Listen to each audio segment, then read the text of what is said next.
Hello everyone and welcome back to the Horror Hut. Before you drift off, it would be a nice idea if you could leave a comment to let me know where you are listening from. Please don't forget to give the video a like and subscribe to the channel. Right, let's get comfy and relaxed, and let's begin.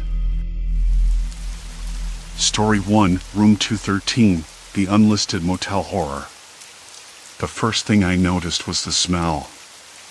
A faded neon sign buzzed intermittently outside, casting a sickly pink glow through the grimy window. The carpet was threadbare, the walls a peeling, off-white that might once have been cream. A small desk sat in the corner, cluttered with a few pamphlets and a battered guest book that looked as if it hadn't been opened in weeks. I rubbed my hand along the rough plaster of the wall and shivered. The air was colder than I expected for early fall. Or maybe it was just a draft sneaking through the cracked window near the ceiling. I approached the desk. An old man, his hair more gray than white, looked up from a crossword puzzle. He didn't smile, but he didn't frown either. He just nodded. "Room for the night?" he asked, voice gravelly but not unkind. "Yeah," I said, pulling my backpack off my shoulder. "Just passing through." "I'll take whatever you've got." He shuffled to a drawer and pulled out a handful of keys, jingling them as if trying to decide which one to offer. The key he handed me was heavy with rust spots, attached to a faded plastic tag that read Room 213.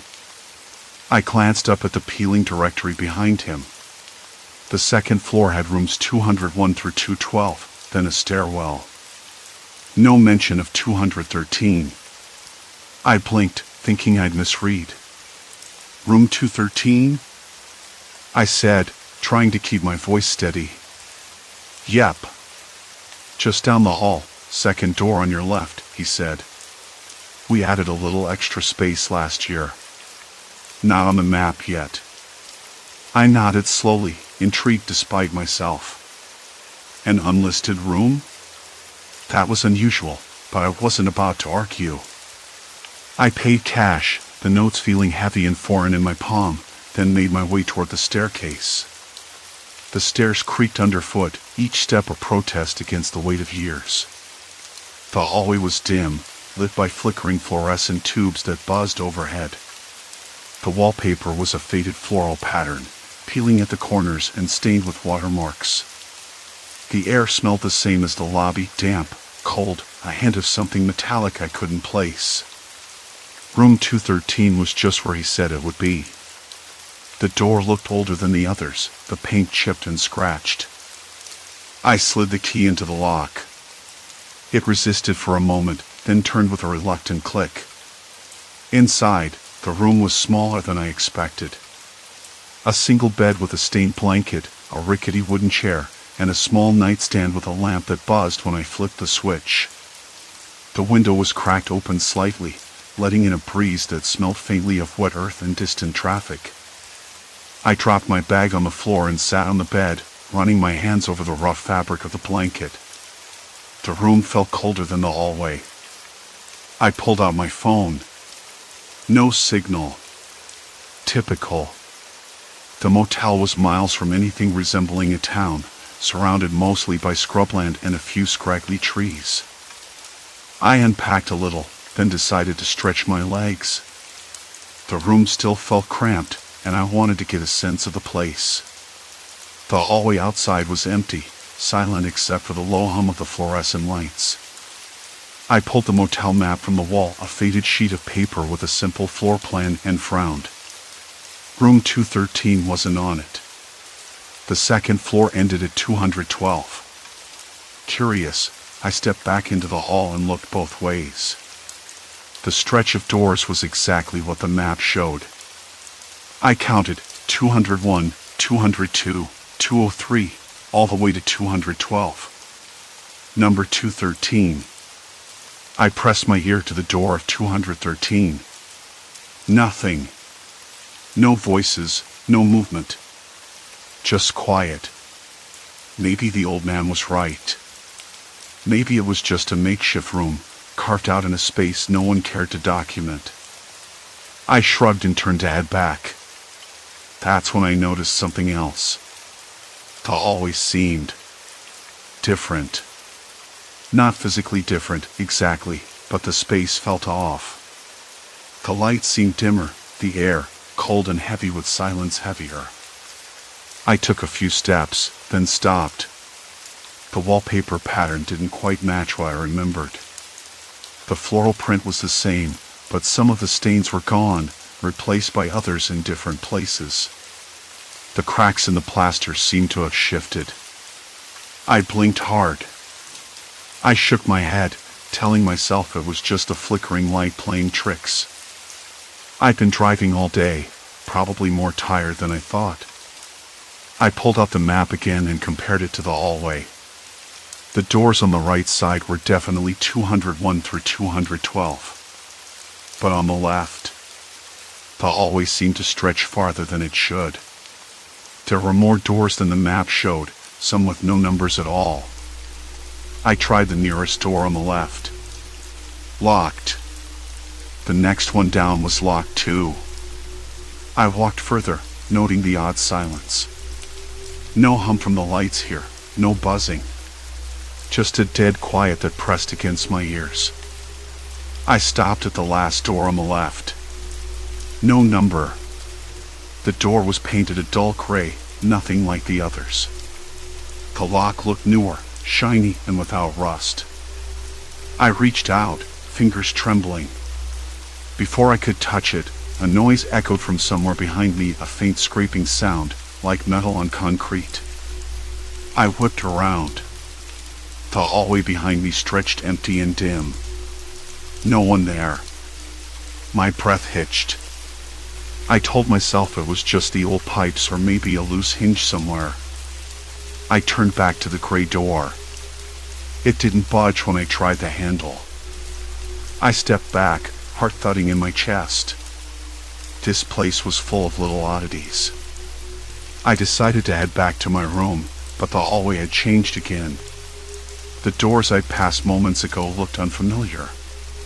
One had a peeling sticker that said utility closet where before there had been a window. Another door that had been painted blue was now a dull brown. I swallowed hard and tried to retrace my steps. The hallway twisted, or maybe I did. The doors seemed to rearrange themselves, and the air grew colder still. I stopped. The silence was absolute now. No hum from the lights, no distant creaks, nothing but the sound of my own breathing and the faint rustle of the cracked window in my room. I could have sworn the door numbers were changing too. 213 was gone. I spun on my heel and started running, or at least trying to, but the hallway stretched out endlessly in every direction. The pattern on the wallpaper blurred, the stains forming shapes I couldn't quite identify. Something was wrong. I didn't know it yet, but I knew I wasn't supposed to be here. Not really. And I didn't know how to get out. The hallway didn't just stretch, it warped, folded over itself like an origami gone wrong. I forced myself to move. If I stayed still, I'd lose whatever thread of sanity I had left. I pressed my hand to the nearest door frame and slid down until I was sitting on the cold floor. The sticker that said utility closet was cracked and curling at the edges. The text faded into something almost unreadable. I reached out and touched the peeling paint. It felt brittle, like it had been there for decades, yet somehow new. I had to figure this out. Slowly, I stood and pulled the motel room key from my pocket again. Room 213, or whatever it was supposed to be. But the key had no number engraved, only a dull brass tag that I'd barely noticed before. Now it felt ominous, like a clue or a warning. I fumbled with it, trying the lock on the utility closet door just to see if it fit. It didn't. The hallway behind me, was it the same? I turned back, eyes darting down the corridor. The doors had shifted again. Where the blue door had been, now a dull brown one stood, its surface marred by what looked like water stains. I shook my head. No, that couldn't be right.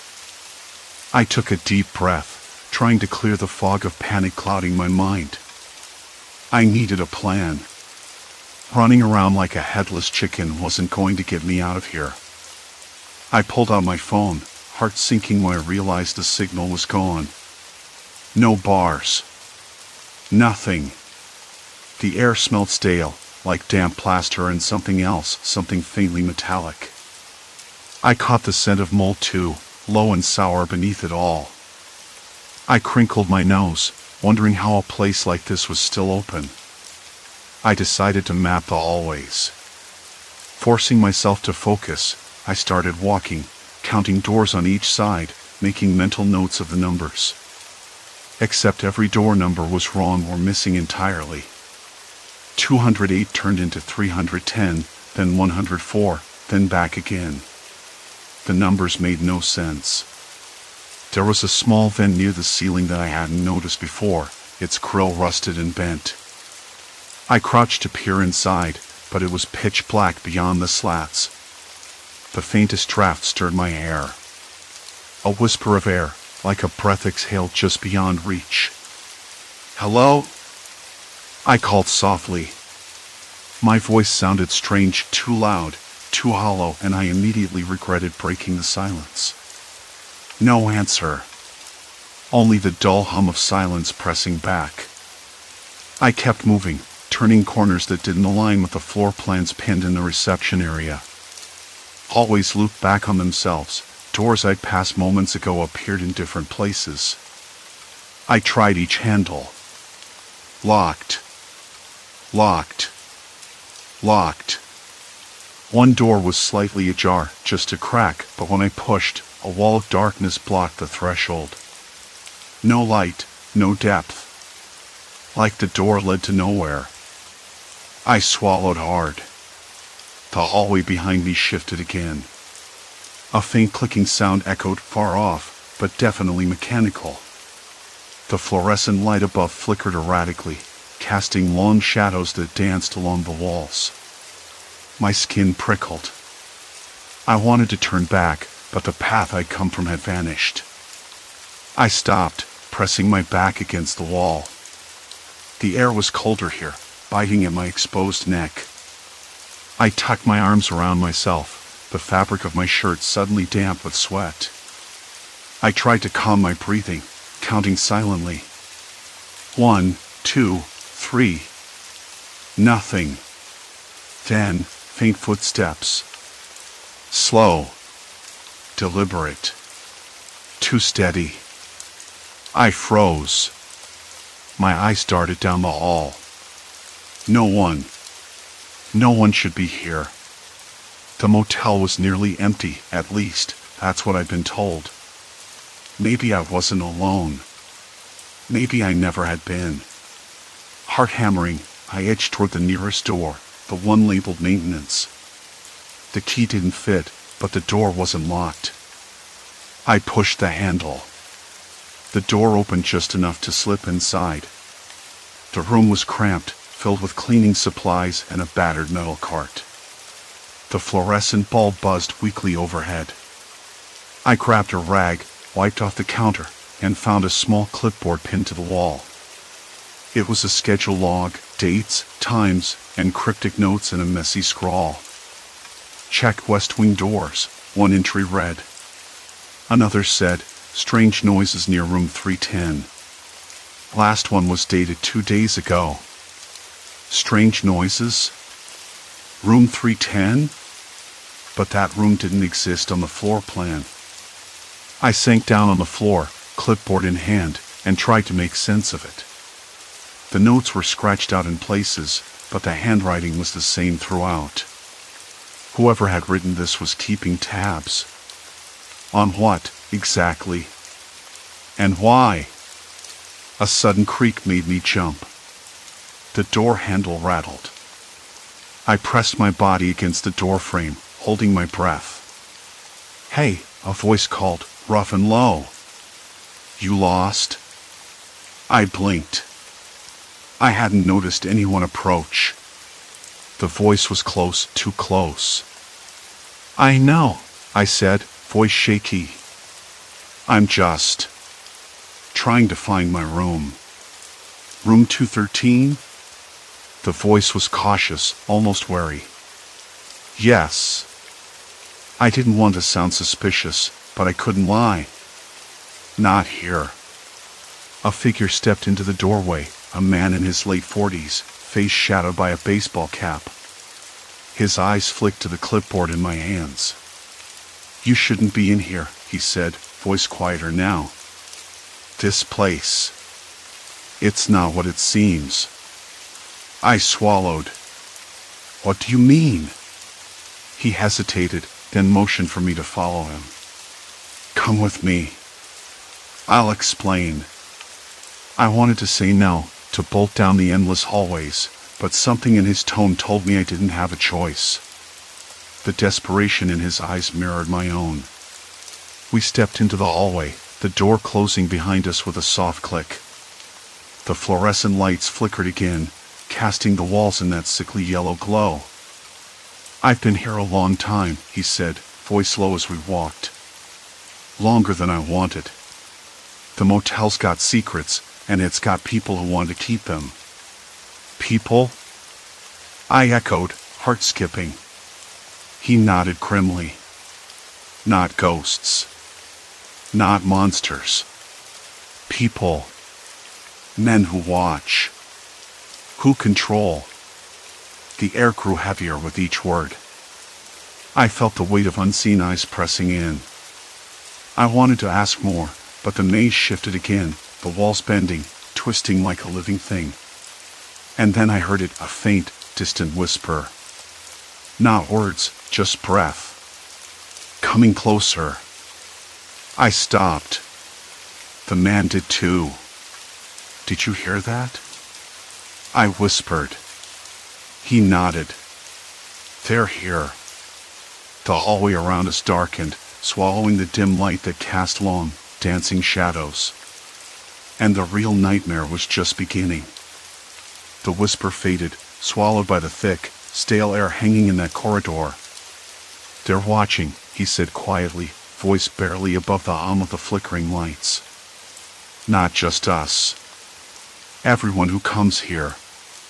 They want to see what you'll do. How far you'll go. I swallowed hard. The hallway stretched ahead, endless and twisting, plaster cracked and peeling like old scabs. The scent was stale, like damp carpet mixed with something sour, maybe sweat or old fear. I rubbed my arms, though the air wasn't cold, just heavy, as if it pressed down, trying to weigh me into silence. Why me? I asked, voice cracking. Why am I even here? He didn't answer right away. Instead, his gaze drifted toward a narrow gap between two doors. The paint was chipped, and something dark, almost black, marred the edge of the frame. Something that looked like dried blood, but I couldn't be sure. I didn't want to be sure. The motel doesn't just trap people, he finally said. It's a filter. They pick who stays, who leaves. You think this is random? That you just stumbled into some bad luck? No. You were chosen. Or maybe you chose yourself by coming here. I swallowed again. This time the dryness in my throat was real. I wiped my palms on my jeans, feeling the rough cotton scratch against my skin. The man's words made the walls seem closer, the lights buzzed louder, the shadows deeper. Who are they? I pressed, glancing over my shoulder. The hallway behind us looked the same as before, but I knew better. Hallways here weren't hallways. They were traps, spirals, mirrors of madness. Men, he said. They run things. Watchers, controllers. They have eyes everywhere, even when the lights go out. His gaze flickered down the hall, then back to me. You can't just walk out. Not anymore. Not anymore?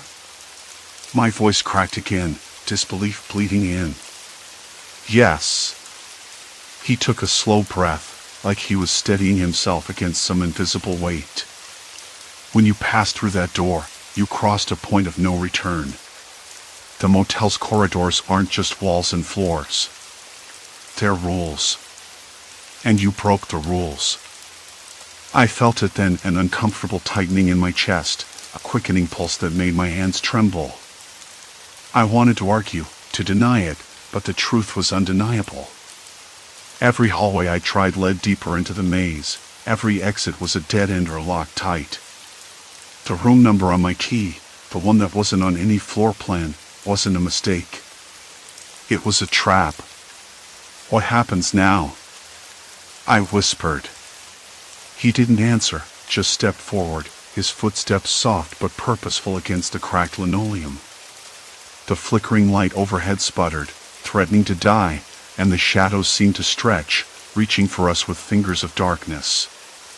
We came to a door at the end of the hall, the kind with a small, grimy window near the top. Through the glass, I saw a faint glow, the shape of a figure hunched over something.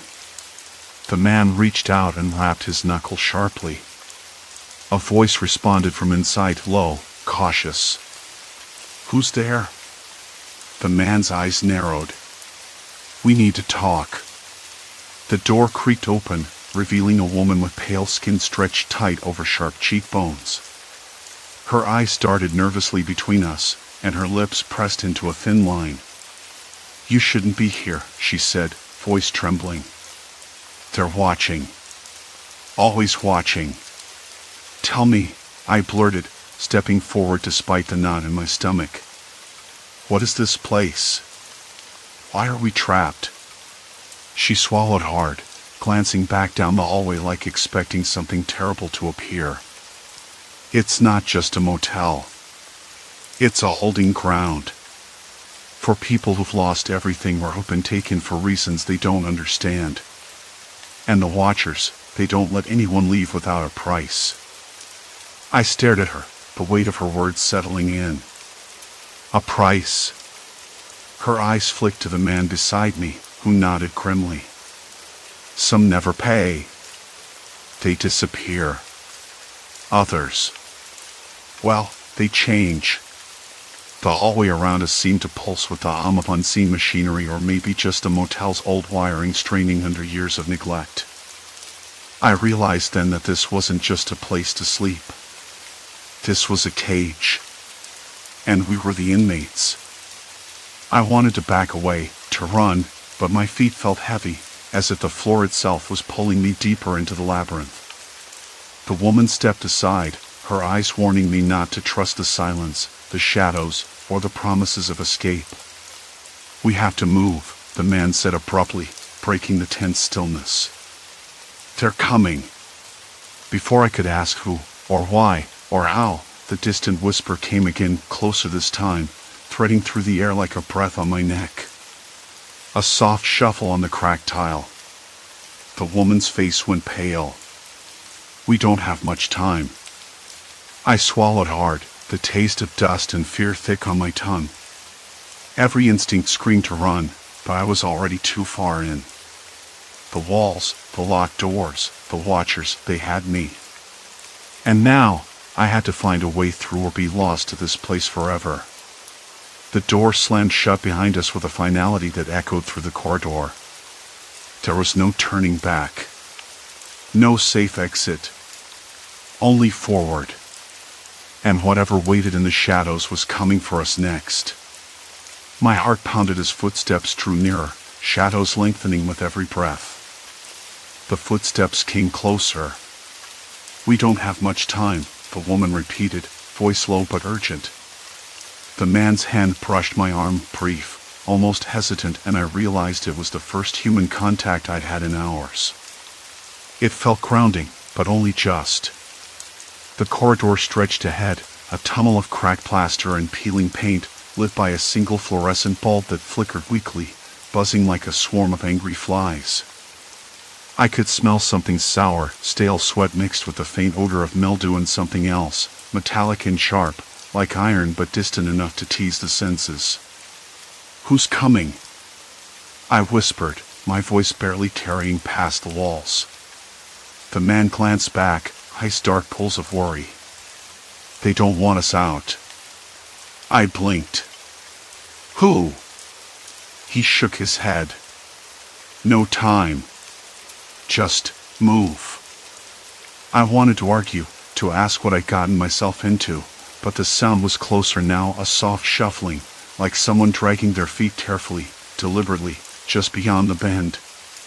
The woman took the lead, her steps light but quick, the soles of her shoes whispering against the cracked tile. I followed, trying to match her pace, but my legs trembled beneath me, unsteady like I'd forgotten how to walk. Around us, the hallway seemed to shift. Doors that hadn't been there before appeared on either side, their handles gleaming faintly in the dim light. Locked, all of them. The dead ends multiplied, like the building was folding in on itself, a trap closing tight. This way, she said, turning sharply down a side hall I hadn't noticed. I stumbled after her, heart hammering so loud it drowned out everything else. The walls closed in. The air got colder. A sudden noise, a door creaking open far behind us, made me freeze. I saw the man's jaw tighten. The woman's fingers clenched into fists. They're not far, she said. We've got maybe 2 minutes before they reach this floor. 2 minutes. That was all. I swallowed the lump in my throat, tasting bitter saliva. Why was I still here? Why hadn't I run when I had the chance? Because I didn't know where to run. We turned another corner, and the hallway stretched endlessly ahead. Impossible, really, given the layout I'd memorized from the lobby's floor plan. There was no way this corridor should exist. No way it should lead anywhere but back to the lobby, or out to the parking lot. But it didn't. It led deeper.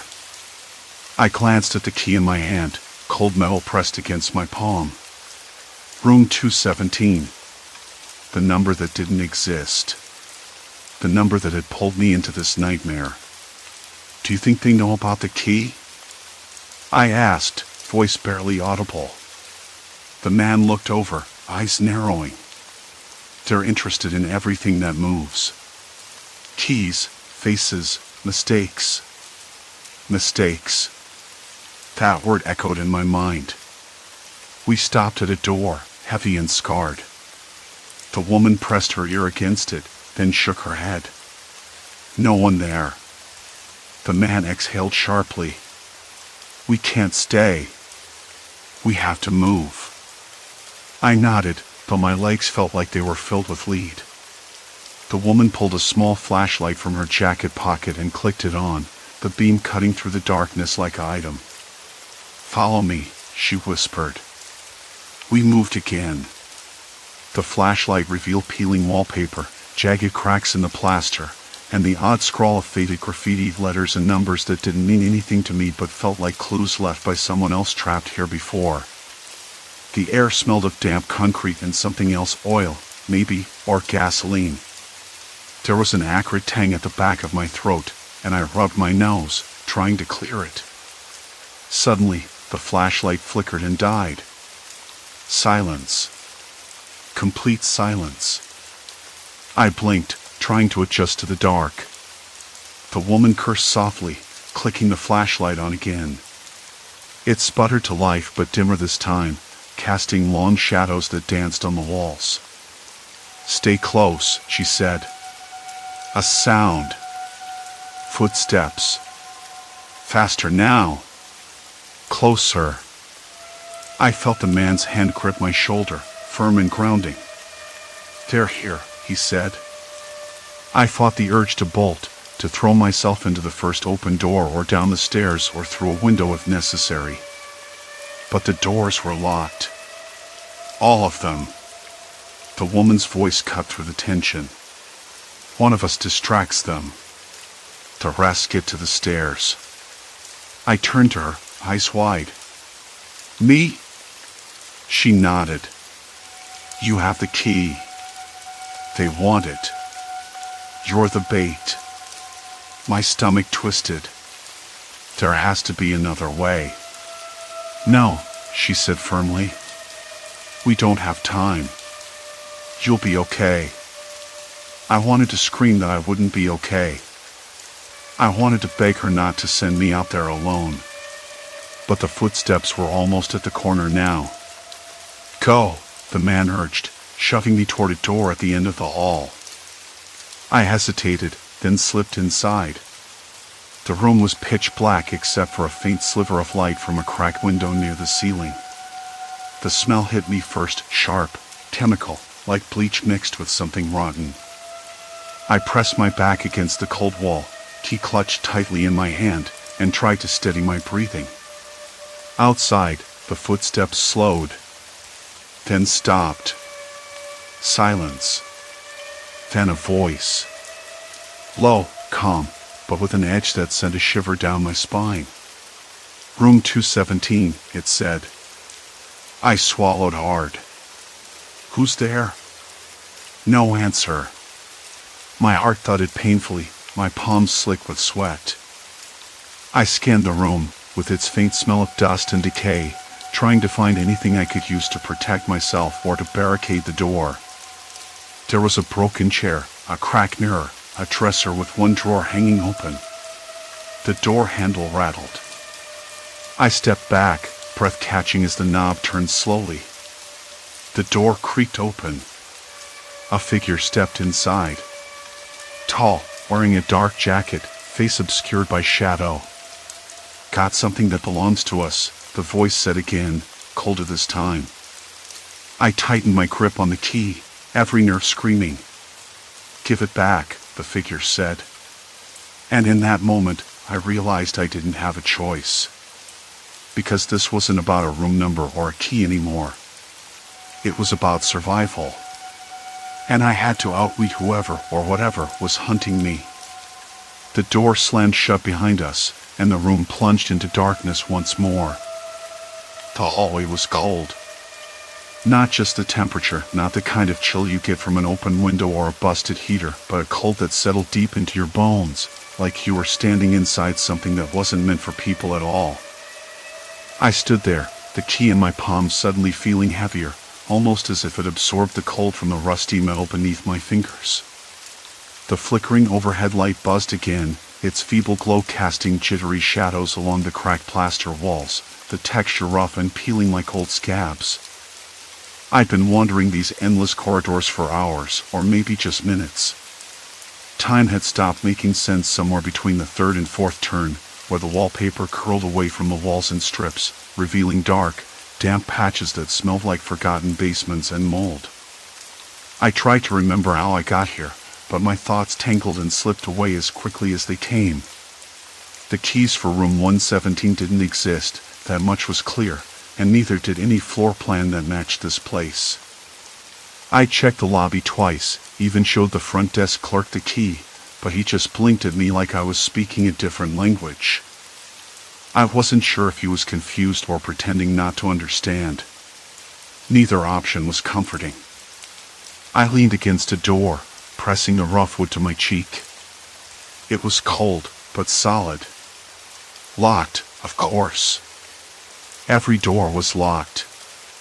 I tried twisting the knob, rattling the frame. Nothing.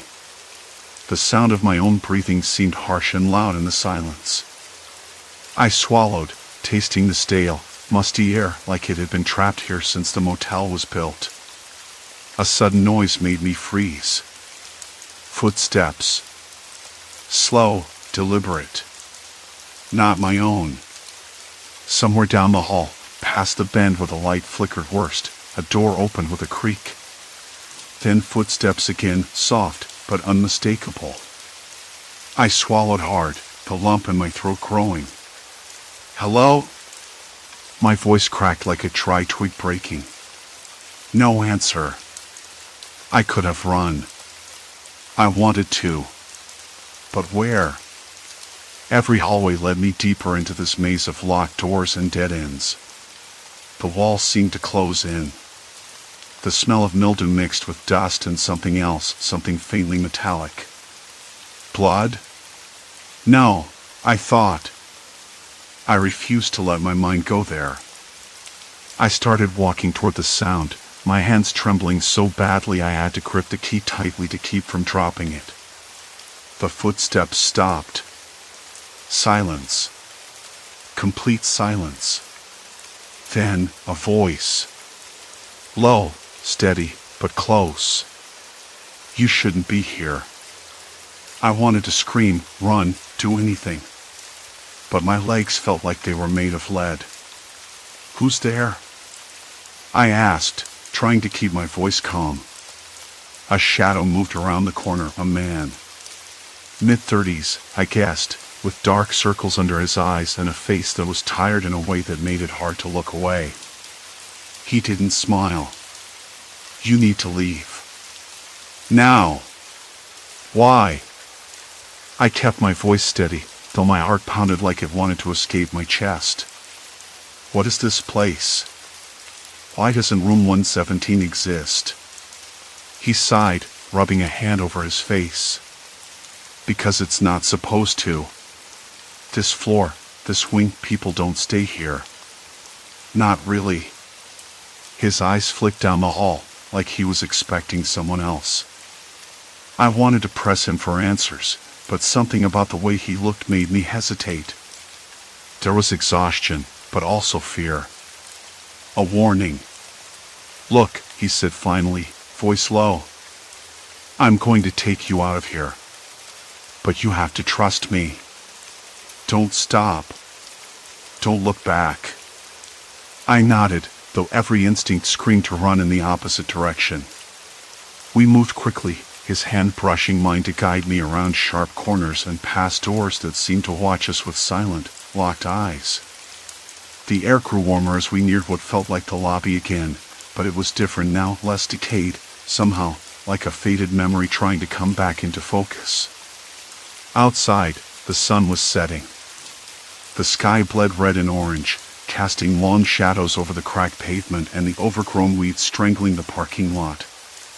The man stopped near an old sedan, its paint chipped and faded. Get in, he said, voice urgent. I hesitated, glancing back at the motel. The building loomed like a beast, windows dark and dead. I thought about the hours I'd spent trapped in its corridors, the endless locked doors, the oppressive silence. I thought about the key that didn't belong, the rooms that weren't there, and the man who had appeared from the shadows to pull me out. I slid into the passenger seat, the vinyl cracked and sticky under my fingers. The man got behind the wheel, engine sputtering to life with a cough and a groan. As we pulled away, I looked back one last time. The motel grew smaller, swallowed by dusk. Who are you? I asked quietly. He glanced over, eyes tired but clear. Someone who's been stuck here too long. I swallowed, the weight of my own exhaustion pressing down. How did you get out? He smiled, a brief, sad upturn of his lips. I didn't. Not really. But I found a way to keep moving. The road stretched ahead, dark and uncertain. But for the first time in what felt like forever, I believed I could leave the maze behind. As the city lights flickered in the distance, I thought about the strange, decaying motel and the man who had saved me. About the key that didn't fit any lock. About how sometimes, the worst prisons aren't made of bars or chains, they're made of silence, confusion, and the places we're afraid to face. I didn't know what awaited me beyond that night, but I knew one thing for certain. I wouldn't let myself get lost again. Not in a building. Not in my own mind. The road hummed beneath us, steady and sure. And for the first time, I felt the weight of the key lift from my pocket, light as a promise. Story 2, Silent Observers at Cedar Ridge, Haunting Shadows at the Way Station. I always hated the way station on the edge of Cedar Ridge. But each time I pulled my rig into its designated spot, always the same time, early evening, I caught shadows. Not in the way you might imagine, like a trick of the light or a stray branch casting patterns. No, these were silhouettes, vague and still, watching from behind the glass windows. I told myself it was nothing. The station was abandoned, the windows grimy, the glass slightly reflective. Maybe the shapes were just my own tired eyes messing with me after 10 hours on the road. Still, when I glanced up, they were there. Tonight was no different. I rolled in just as the sky was bruising from orange to a deep purple, the kind of dusk that smells like rain but never quite delivers. The cab's heater was set low, just enough to take the edge off the creeping chill seeping through the cracked window. The faint hum of the engine was a familiar friend, the occasional creak of the dashboard a reminder I was still in my truck, not somewhere else. Just a quick break, I muttered, more to myself than anyone else. The radio buzzed softly, a country song I barely recognized. As I shifted gears into neutral, my eyes caught the station's window again. The silhouettes were there, pressed against the glass like dark smudges on a dirty pane. They didn't move, didn't blink. Just watched. My throat tightened. I blinked hard, rubbed my eyes with the back of my hand. When I looked back, they hadn't changed. Probably some kids messing around, I said aloud, though Cedar Ridge wasn't exactly a hotspot for pranksters. More likely, I reasoned, it was trickery of the light.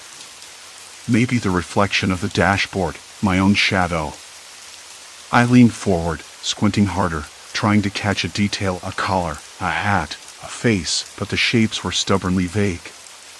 Just dark forms. I swallowed and forced my gaze back to the windshield. The night air smelled faintly of diesel, dry leaves, and that sharp tang of ozone, like a storm had passed nearby. It was the kind of smell that made your skin crawl a little, even if you couldn't say why. I reached over to my logbook, thumbing through the pages with fingers that still trembled slightly.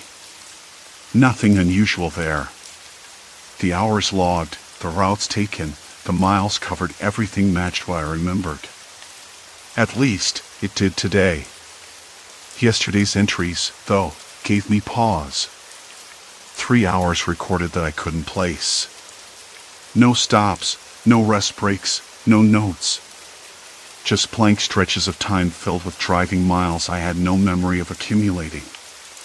I flipped back again, eyes scanning for a mistake, a scribbled note, anything to explain the gaps. Nothing. I shoved the book aside. Maybe I was just tired. You know how that sounds, tired and forgetful. But this wasn't normal. Not for me. I looked outside again. The silhouettes were still there. I swear they were leaning closer now, as if they wanted me to see them. My mouth went dry. I felt the heat drain from my cheeks. I told myself to breathe, slow and steady. Probably just someone working late, I said, a little louder this time, hoping the sound would steady my nerves. Maybe the inspectors. Could be maintenance. No reply. No sound at all from inside the station. The lights flickered once, then steadied. The silhouettes remained unmoving. I considered driving off, but something rooted me in place. Maybe curiosity. Maybe the exhaustion that made me reckless. I grabbed my flashlight from the dashboard and stepped out onto the cracked concrete. The air hit me cold, sharper than inside the cab, carrying a faint metallic scent that made my nostrils flare. The ground beneath my boots was rough and uneven, bits of gravel crunching quietly. I walked slowly toward the station, the beam from my flashlight slicing through the dusk. No sound from inside. No movement. Just the steady hum of the flickering light and the distant rustle of trees. I pressed my hand against the glass. It was cold, oddly clammy, like the inside of a cave. I wiped a spot clear and peered in. Empty. The room beyond was sparse, tables, chairs stacked against the wall, a dusty computer terminal with a dark screen. No people. No shapes. No silhouettes. I stepped back, heart pounding in my ears. The station looked exactly how it should, closed for the night, silent and lifeless. But the shapes, I'd seen them. I was sure of it. I turned toward my truck, the weight of unease settling on my shoulders. As I climbed back in, the engine idling, I caught a flicker in the rearview mirror. A figure standing just beyond the edge of the parking lot, half hidden in shadow.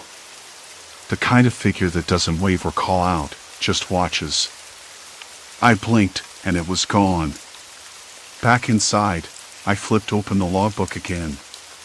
This time, the most recent entry caught my eye. The hours I had just driven already recorded. But the start time was 10 minutes before I'd even pulled into the station. 10 minutes I didn't remember driving. I closed the book and stared at the dash. The radio crackled, a voice breaking through the static. "Driver, are you there?" The voice was faint, maybe a prank or a wrong channel. I killed the engine and sat in silence. The night pressed in close, too quiet, too still. I should have left. But I didn't. Something was watching, waiting. And whatever it wasn't going anywhere. The engine sat cold, the cab growing quiet except for the faint hum of the dashboard clock. I stared out through the windshield at the way station, the locked building with its grimy windows and flickering fluorescent light that buzzed like a stuck mosquito. The silhouettes, or whatever they had been, still pressed behind the glass, though now they seemed more like shadows cast by my own tired mind. Or maybe I hadn't blinked long enough.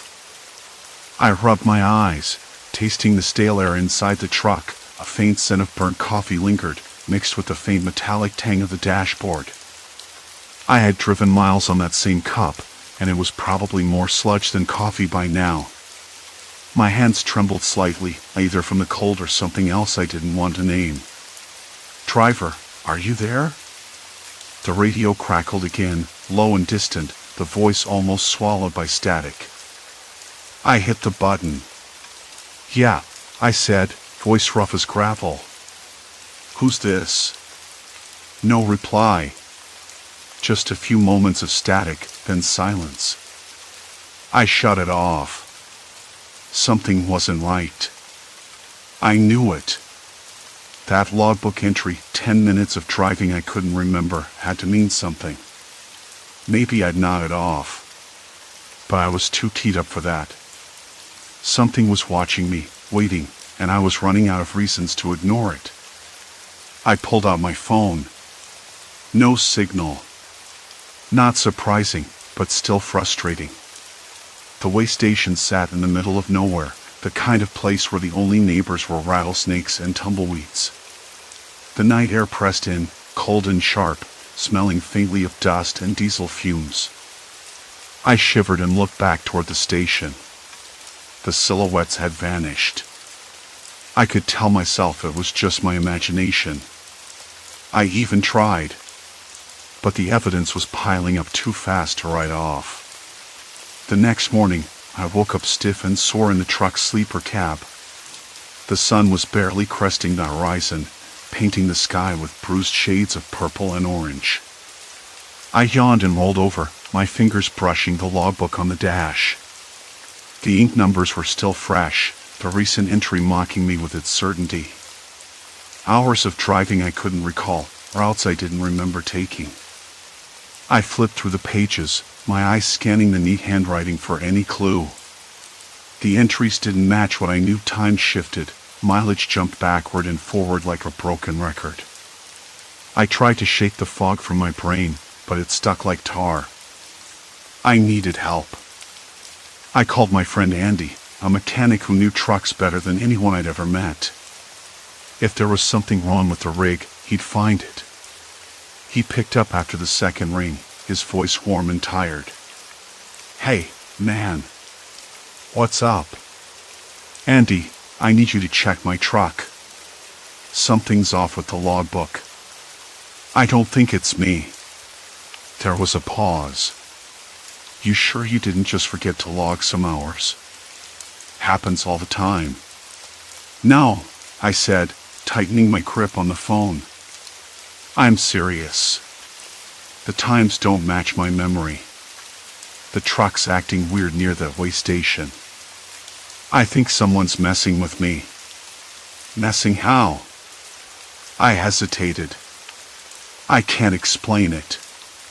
When I pull into that station, always locked, no one inside, there are silhouettes. People watching me. Last night, I swear I saw someone standing just outside the lot.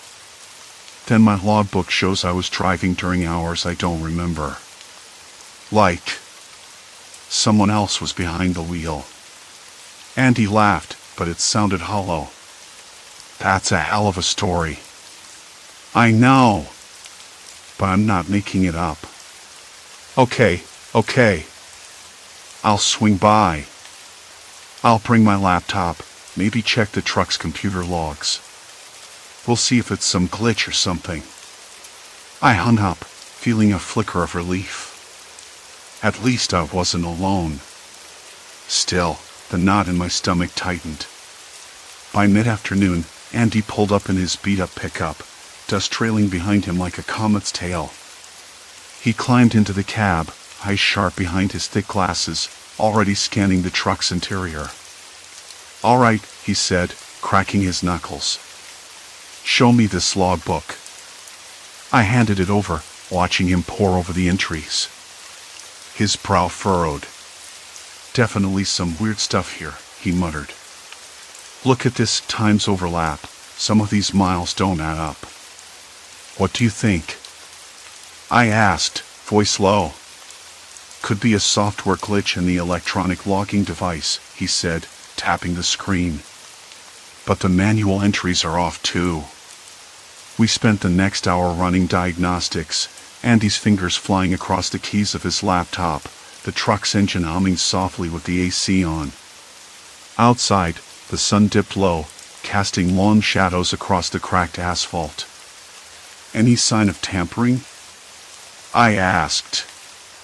He shook his head slowly. "Nothing obvious. No forced entry, no loose wires. But someone could be clever. Maybe a remote hack?" I swallowed. Hackers? On a way station in the middle of nowhere? "Don't underestimate people," Andy said. "These days, anything's possible." Just then, my phone buzzed. A text from an unknown number. "Stop looking." I blinked, heart skipping. "Did you get that?" I showed Andy. He frowned. "Not good. Someone's watching more than just the station." I looked back toward the way station. The building sat silent, the glass reflecting the last rays of sunlight like a mirror. "I'm starting to think those silhouettes weren't shadows. Might be real people." Andy nodded. "And they're sending you a message." A chill ran down my spine. I glanced around, suddenly hyper-aware of every sound: the rustling leaves, a distant dog's bark, the faint hum of a car engine on the nearby highway. But no one was close enough to see us. I closed the logbook and locked it in the glove compartment. "I'm not leaving this truck tonight." Andy stood, stretching. "Good call. Let's keep an eye out. If someone's messing with you, they won't stop." I know how that sounds. The sky darkened, and the way station's flickering light buzzed to life again. I stared. The glass was no longer empty. A figure stood just beyond the edge of the parking lot, still, silent, watching. Not a shadow. Not a trick of the light. I blinked. Gone. But I knew better now. They were here. Watching. Waiting for the next move. And I had no idea what that was going to be. The night folded around us like a thick blanket, heavy and suffocating. I kept glancing toward the way station's windows. The glass, usually reflecting only the empty lot and the dull glow of the overhead bulb, now seemed like a veil behind which something else lurked. The silhouettes weren't just shapes. They had intention. Eyes. Maybe even names. Andy broke the silence. You ever get the feeling you're being watched, but not in the way someone's just curious? More like studied? Like a specimen or something? I nodded, rubbing the back of my neck. Yeah. Like you're a puzzle they're trying to figure out. And the worst part? You don't know if they want to finish you or keep you alive to see what happens next. He laughed, a short, dry burst that didn't reach his eyes. That's a nice way to put it. The air smelled like diesel and damp concrete, mixed with the faintest hint of burned rubber from my tires. The cold was creeping in now, biting through the thin jacket I'd thrown on earlier. My hands trembled, not from the cold, but from the weight of what I suspected. Every time I pulled into that station, those figures appeared. And every morning, my logbook told a story I couldn't remember living. The thought prickled at the back of my skull. I flipped open the glove compartment, pulled out the logbook, and flipped through the last few entries. The numbers didn't lie. Hours unaccounted for. Distances driven without memory. Like someone else was behind the wheel while I was. Somewhere else. Andy leaned over my shoulder. You ever think maybe you're not the one driving it all? I laughed, but it felt hollow. That's insane. He shrugged. Maybe. But think about it. What if you're being used? Not just watched. The idea gnawed at me. Was I just a passenger in my own life now? The thought made my stomach twist. I slammed the book shut and shoved it back into the glove compartment. Let's try something, I said, my voice lower than I intended. Tomorrow, we don't just watch. We get inside. See what these people want. Andy hesitated, then nodded. I'm in. But we need to be smart. No hero stuff. The night stretched on. The silhouettes never left. Occasionally, a flicker of movement caught my eye as shadows stepping back, a pair of eyes reflecting the light. I wanted to call out, to demand answers, but my voice caught in my throat. Fear wasn't the right word. It was something colder. Icy. Calculated. We climbed back into the cab, the heater sputtering to life and filling the space with stale warmth. I stared out the windshield, eyes fixed on the way station. The figures had disappeared. For now, sleep was a stranger. Every time I closed my eyes, I saw those shapes. Heard the faint murmur of voices just beyond the glass, too soft to make out but unmistakably human. Something wasn't right. And whatever it was bigger than me. Morning came too fast. The sun barely crested the horizon when I grabbed the logbook again. The new entries glared back at me, more unaccounted hours, more miles driven without memory. I slammed it shut, frustration tightening my chest. Andy was already up, making coffee. The kitchen smelled like burnt grounds and old grease. He looked at me, eyes sharp. You ready? I nodded. Ready as I'll ever be. We drove back to the way station, this time parking a little further away. The building sat quiet, the windows dull and lifeless in the daylight. No silhouettes. No watchers. I felt foolish. Maybe it was all in my head. Stress, exhaustion. The highway plays tricks on you after a while. But then I noticed it. A small, almost imperceptible disturbance in the gravel by the entrance, a footprint, fresh and deep. Not mine. Not Andy's. We exchanged looks. They were here recently, I said. Andy crouched, tracing the print with his finger. Definitely. Someone's been moving around. I swallowed hard. The idea of someone trespassing, watching, waiting, was no longer a theory. It was fact. And that meant we were dealing with people who knew exactly what they were doing. "Check this out," Andy said, pointing to a smudge on the glass. At first, I thought it was just dirt, but no. It was a message, letters scratched faintly into the grime. I had to lean in close to read it. "Run." The word was simple but loaded, like a warning carved into the night itself. My stomach tightened. I wanted to laugh it off, tell Andy it was a prank, but his face told me he didn't believe it either. "We're in deeper than I thought," I muttered. Andy stood, brushing dust off his pants. "No turning back now." He was right. We'd crossed a line. The way station wasn't just a stop on the road anymore. It was the center of something I didn't understand, something that had already taken control of my life. I glanced at my phone, no signal. Typical for this stretch of road. No way to call for help if things went south. I locked the doors and sat back, hands gripping the steering wheel so tightly my knuckles blanched. The silhouettes weren't just watchers. They were players in a game I hadn't even realized I was part of. A chill crawled up my spine.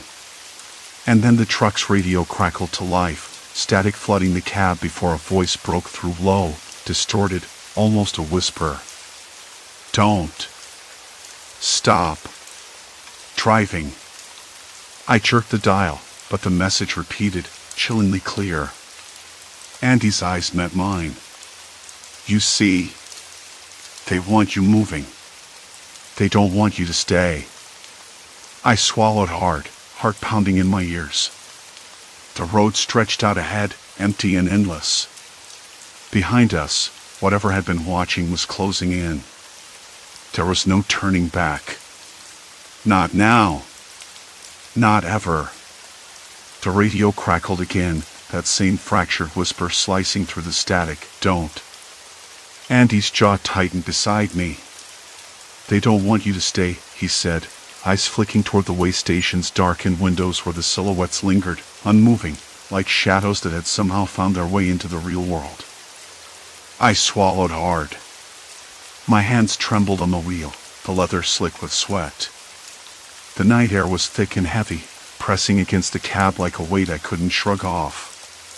The road ahead stretched endless and empty, but behind us, the watchful eyes seemed to be closing in. I glanced again at the station. The glass reflected a pale, flickering light like an old fluorescent bulb on its last breath. The figures inside shifted, but never enough to be seen clearly. Just vague shapes, human enough to be unnerving but distant enough to feel unreal. Yet, the cold knot in my stomach told me they were as real as anything could be. "Andy," I said quietly, voice rough, "what if it's not just about watching? What if they're waiting for something?" He didn't answer at first. His gaze stayed locked on the station, then slowly shifted to me. "Maybe it's time to stop running." The words hit harder than I expected. Running, yes, that's what I've been doing. From what, though? From those missing hours logged in my book. From the creeping sense that I wasn't fully in control of my own truck. From the silhouettes that haunted every way station, every stop. I shook my head, trying to clear the fog of exhaustion and fear. The radio crackled again, louder this time, the voice closer, more urgent, "Keep moving." I slammed my fist lightly on the steering wheel, heart hammering in my chest.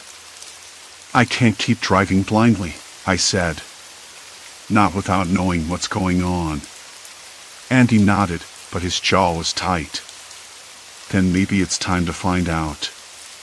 The highway stretched before us, black and unyielding. The station's lights flickered once more, then died. The silhouettes vanished. Silence. Complete silence.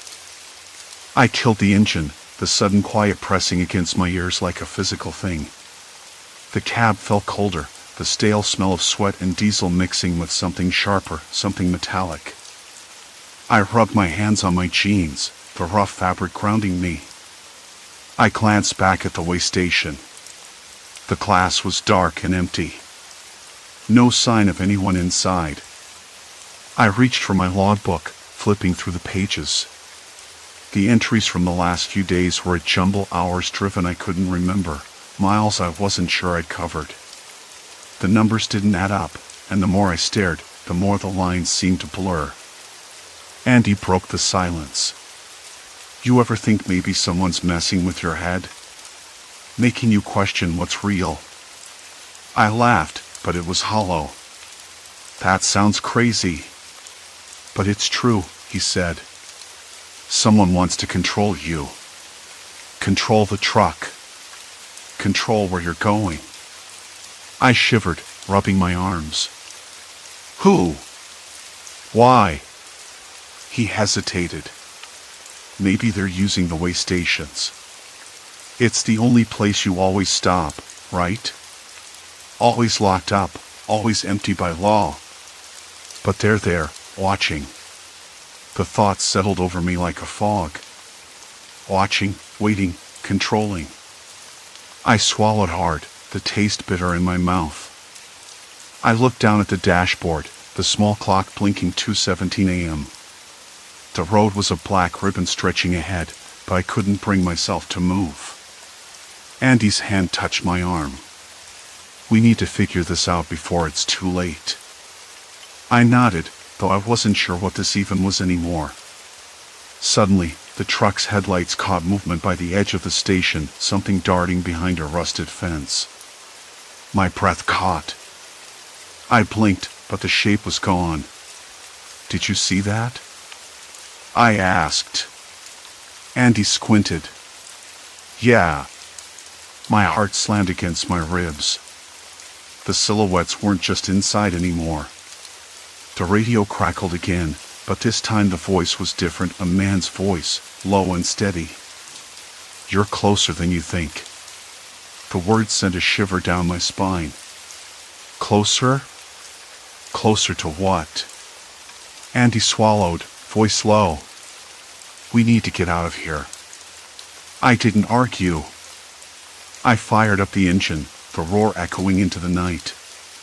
As we pulled away, the station's windows flickered one last time, and then the lights went out completely. The road swallowed us whole, but I couldn't shake the feeling that something was riding the tail of my truck, moving in the shadows just out of sight. I glanced at Andy. We're not just being watched. We're being hunted. He nodded, eyes dark. And they're not going to stop. The night pressed in, thick and unforgiving. I gripped the wheel tighter, every nerve screaming to keep moving, to keep running. But deep down, I knew this was no longer about running. It was about facing whatever was waiting in the darkness and hoping I could survive the descent. The road ahead twisted into a dense thicket of trees, their branches clawing at the sky like skeletal fingers. My breath fogged the cracked windshield, heart pounding in sync with the relentless thrum of the engine. Andy's hand hovered near the door handle, ready, but I shook my head.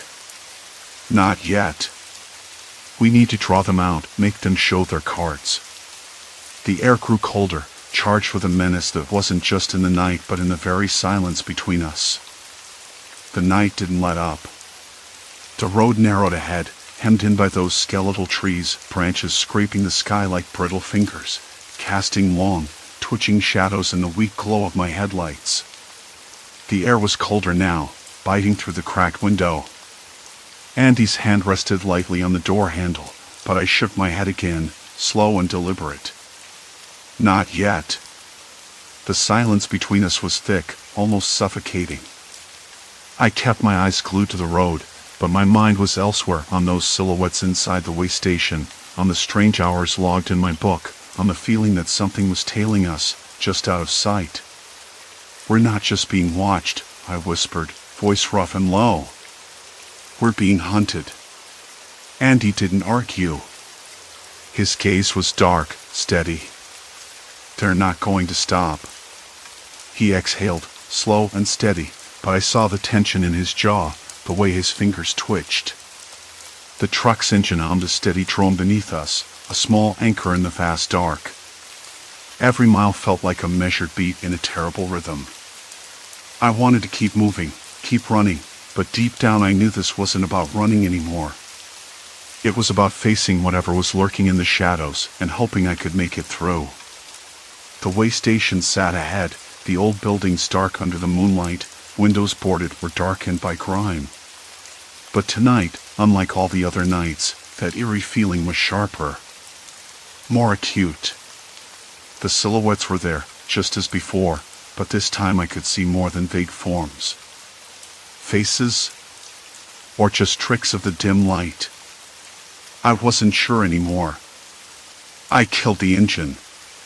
The sudden silence was like a physical thing, pressing in from all sides. Andy's hand twitched again.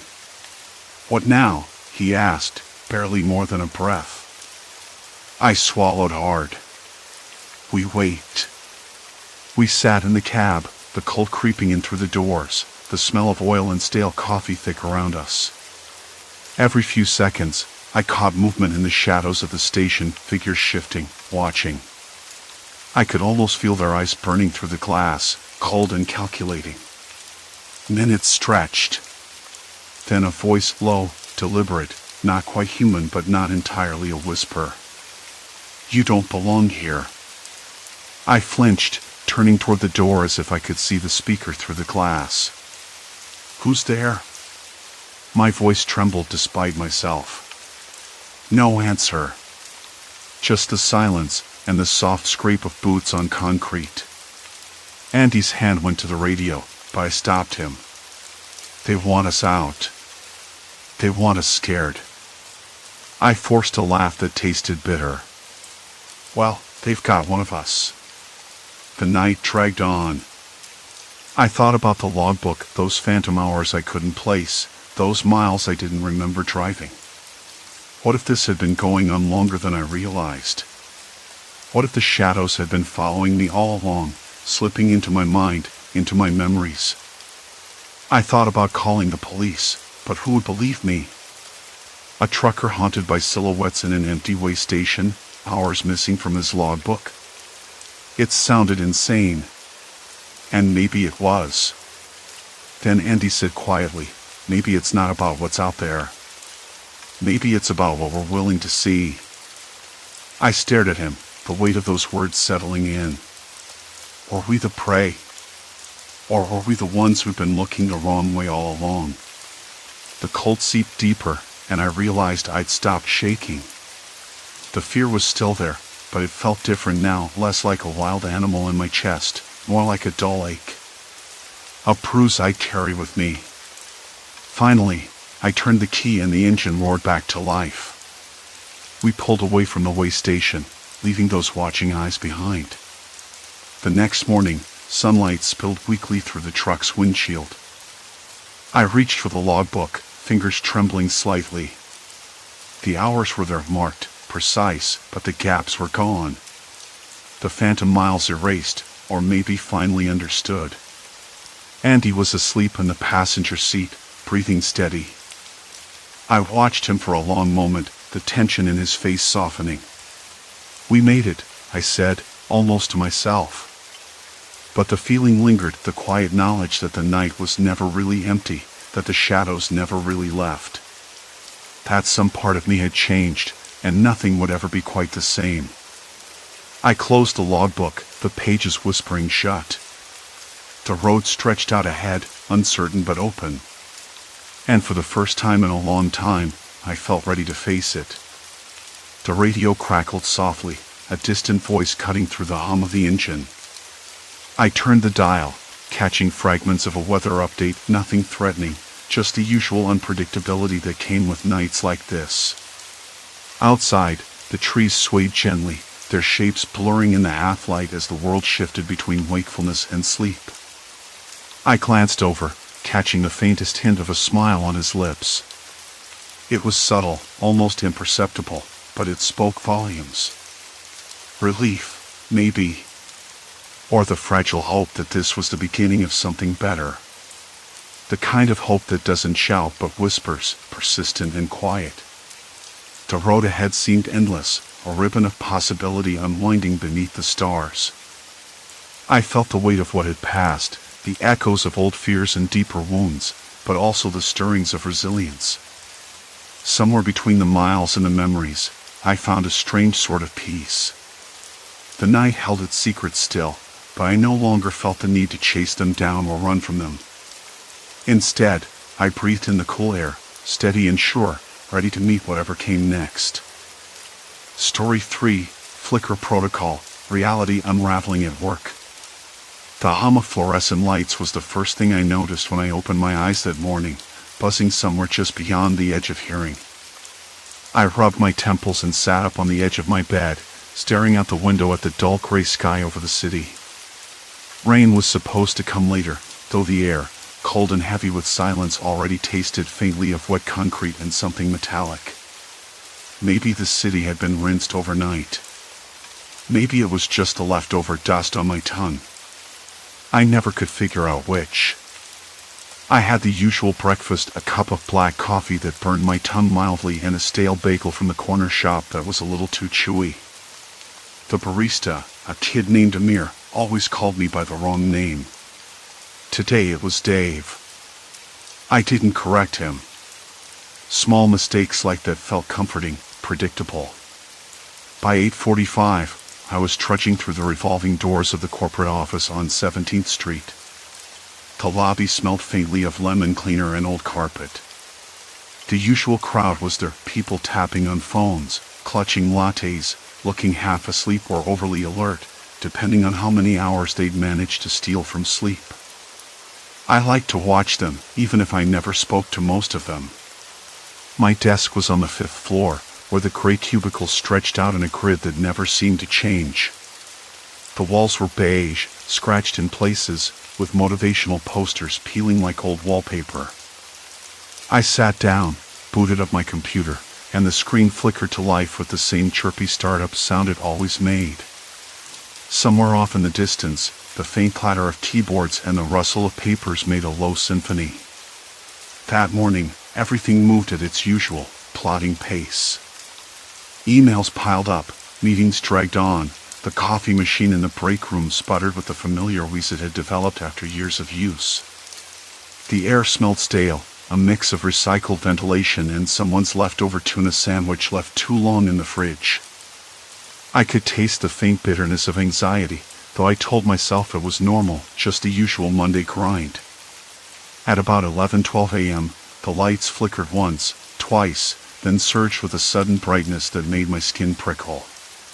The monitors blinked off and on in unison.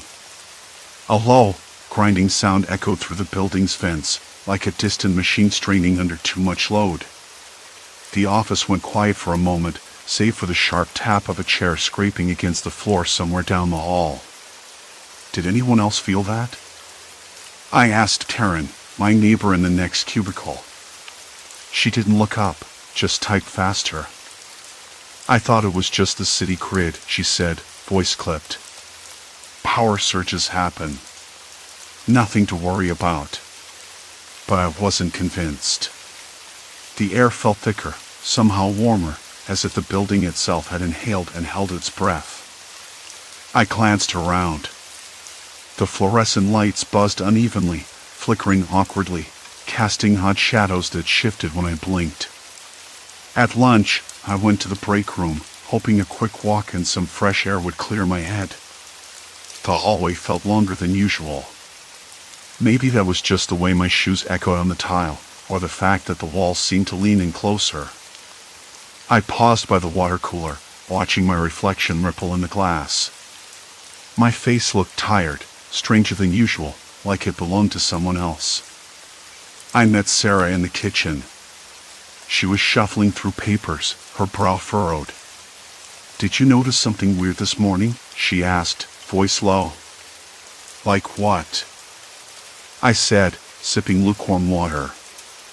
"That power surge. The lights. I swear I walked down the hallway and the layout felt off, like I was in the wrong place." I laughed, but it felt hollow. "Maybe you just took a wrong turn." She shook her head. "No, I know this place like the back of my hand." I nodded slowly, pretending to believe her, but a cold knot was tightening in my stomach. The afternoon dragged. I tried to focus on spreadsheets, graphs, anything to distract me. But the room seemed to shift when I looked away. Desks appeared slightly out of place, chairs angled differently. I caught myself tracing my path through the office with a quick glance, trying to map out what was wrong. The clock on the wall ticked unevenly, longer pauses between seconds, then a sudden rush that made my head swim. By 3:47 p.m., the building's ventilation began a low, rhythmic thumping. It wasn't mechanical, not exactly. More like a heartbeat. My hands trembled as I closed my laptop, the taste of stale coffee lingering in my mouth. I tried to shake off the unease, telling myself it was just fatigue or a trick of the light. Yet, when I stood and looked toward the exit, the hallway stretched farther than it should have. I swear the exit sign flickered, then stabilized with a sharp buzz. I blinked. The door was there, but the path seemed longer, twisting in a way it never had before.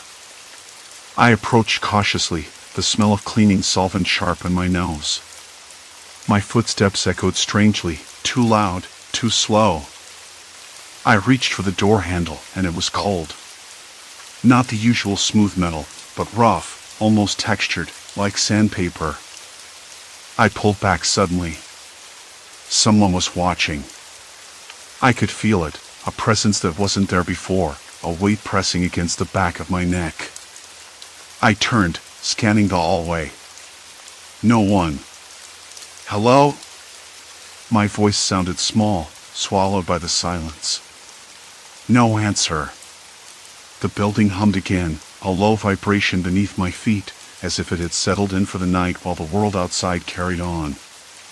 I swallowed hard, the bitter taste of uncertainty rising from my throat. I wanted to leave, but the exit was just a little too far, and the hallway a little too strange. I told myself I was imagining it. That tomorrow would be normal. But I wasn't so sure anymore. The morning came in slow, uneven waves.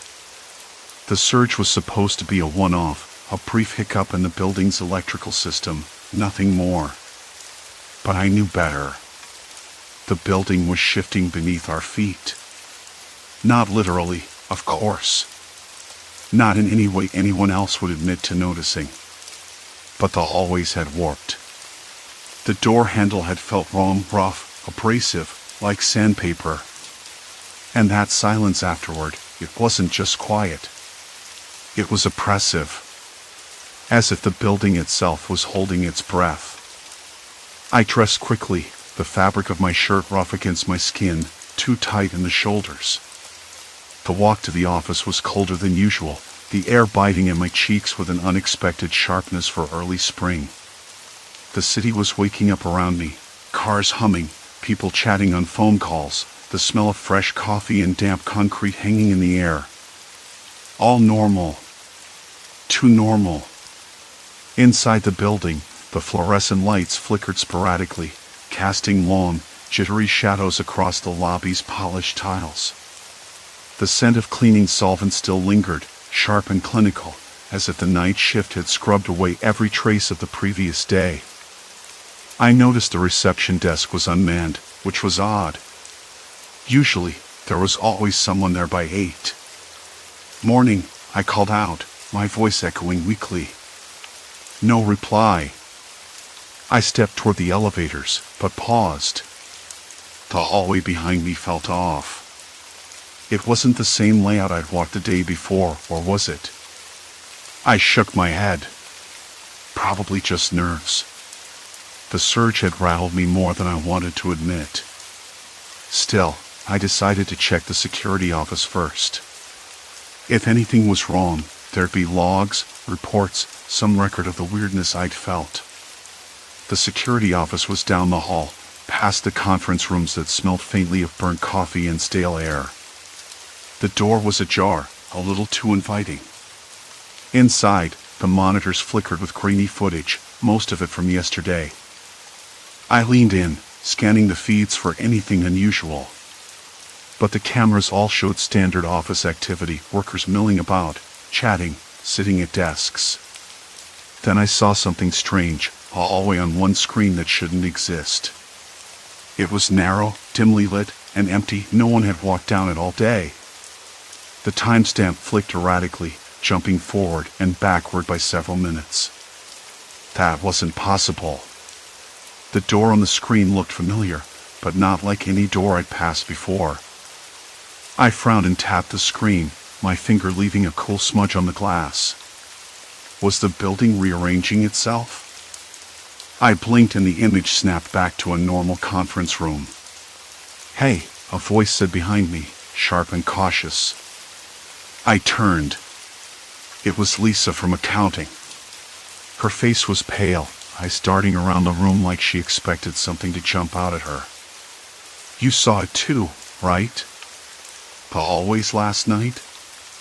I nodded. "Yeah. And that door, it felt wrong. Like it wasn't supposed to be there." She swallowed hard. I thought I was losing it. But when I got to my desk this morning, my computer was in a different spot. Not by much, maybe a foot or two, but it was. The air between us thickened. We both knew the building wasn't supposed to do that. Walls and furniture didn't just shift overnight in a corporate office. "Did you tell anyone?" I asked. "Who?" No one would believe me. They think I'm just tired or stressed. I glanced at the monitors again. The flickering hallway was back on screen, barely visible, like a ghost. "I'm going to get to the bottom of this," I said, though my voice was steadier than I felt. "Maybe check the maintenance logs or the building's blueprints." Lisa nodded, relief flickering across her face. "I'll help. If this is happening to us, maybe it's happening to others too." Together we left the security office and moved toward the maintenance wing, a part of the building I rarely visited.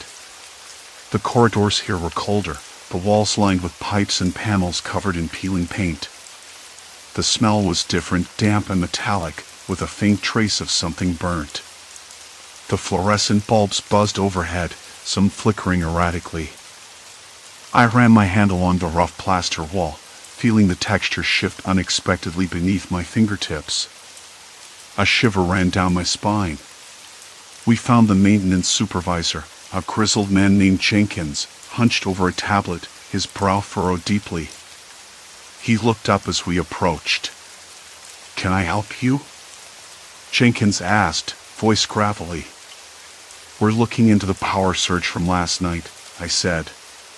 "And some anomalies in the building's layout. Hallways that don't match the plans, doors that weren't there before." He blinked slowly, then let out a long sigh. "You're not the first to ask. The system's been glitching, but no one knows why. The building's old, wiring's patchy. Maybe some internal fault." Lisa frowned. "But it's more than wiring. It's like the whole building is shifting." Jenkins shook his head, eyes narrowing. "Buildings don't shift, not like that. Walls don't move. You're chasing ghosts." His dismissal stung, but I couldn't shake the feeling that Jenkins was hiding something. Maybe scared. Maybe involved. "Have you checked the blueprints? The original plans?" I pressed. He hesitated. "They're in the archive room, but I don't go near that place. Too many layers, too old. You might get lost in there." I glanced at Lisa. "We'll take a look." The archive room was on the basement level, a maze of filing cabinets and dusty boxes. The air was thick with the smell of mold and old paper. As we sifted through the blueprints, I noticed something strange, several versions of the floor plans, each slightly different. Hallways shifted, rooms appeared and disappeared. It was as if the building had been remodeled multiple times without record. "This isn't right," I muttered, tracing a finger along one faded line that didn't match the current layout. Someone's been changing things behind the scenes. Lisa's voice was a whisper. Why? For what? Before I could answer, a low rumble vibrated through the floor, soft but unmistakable. The lights flickered violently, and the stale air seemed to thicken. I turned sharply, heart pounding. From the corner of the room, a shadow moved, quick, deliberate. Not quite human, but not something I could place. I blinked, and it was gone. Did you see that? Lisa's voice trembled. I nodded, swallowing the sudden dryness in my mouth. The building wasn't just shifting. It was watching. Maybe it's not the building, I said, voice tight. Maybe it's someone inside it. We left the archive room quickly, the weight of whatever we'd uncovered pressing down on us. The corridors felt tighter, the air colder. I didn't want to. Not yet. But I knew I would. Because whatever was happening here wasn't random. It was controlled. And it was only just beginning. The corridor's cold draft crept under my collar as Lisa and I moved away from the archive room. The faint hum of the building, like a living thing breathing beneath the surface, settled into my bones. The stale air had thickened into something almost tangible, as if the walls themselves exhaled suspicion. I glanced at Lisa. Her face was pale, eyes darting toward every shadow, every flicker of light. I swear, she whispered, voice cracking, this place is messing with us. I didn't argue, because I knew she was right. The building wasn't just a passive backdrop anymore. It was active, watching, shifting, corralling us like cattle. But it wasn't supernatural. That much I was sure of. No ghosts, no curses. Just people. People with intent. And the thought made my skin crawl. We reached the elevator bank, but the doors refused to open. The indicator above them blinked erratically, the red light pulsing like a heartbeat. I pressed the button again, harder this time, but nothing. Figures, I muttered, the taste of copper filling my mouth. The surge must have fried something critical. No way out that way. Lisa slid her back against the wall, her breath coming in short bursts. We need to find another way down. The stairs? I nodded, scanning the hallway. It stretched out longer than I remembered, walls narrowing and curving slightly. It was subtle, but the shift was there. The building was warping, inch by inch. The last time I'd been on this floor, the stairwell was near the south end, just past the break room. Now, it felt like we'd walked past it twice already. Did the layout change again? Lisa asked, voice low. I didn't answer. Because yes, it had. And it was deliberate. We pressed on, footsteps echoing hollow and uneven, the fluorescent lights buzzing overhead like angry insects.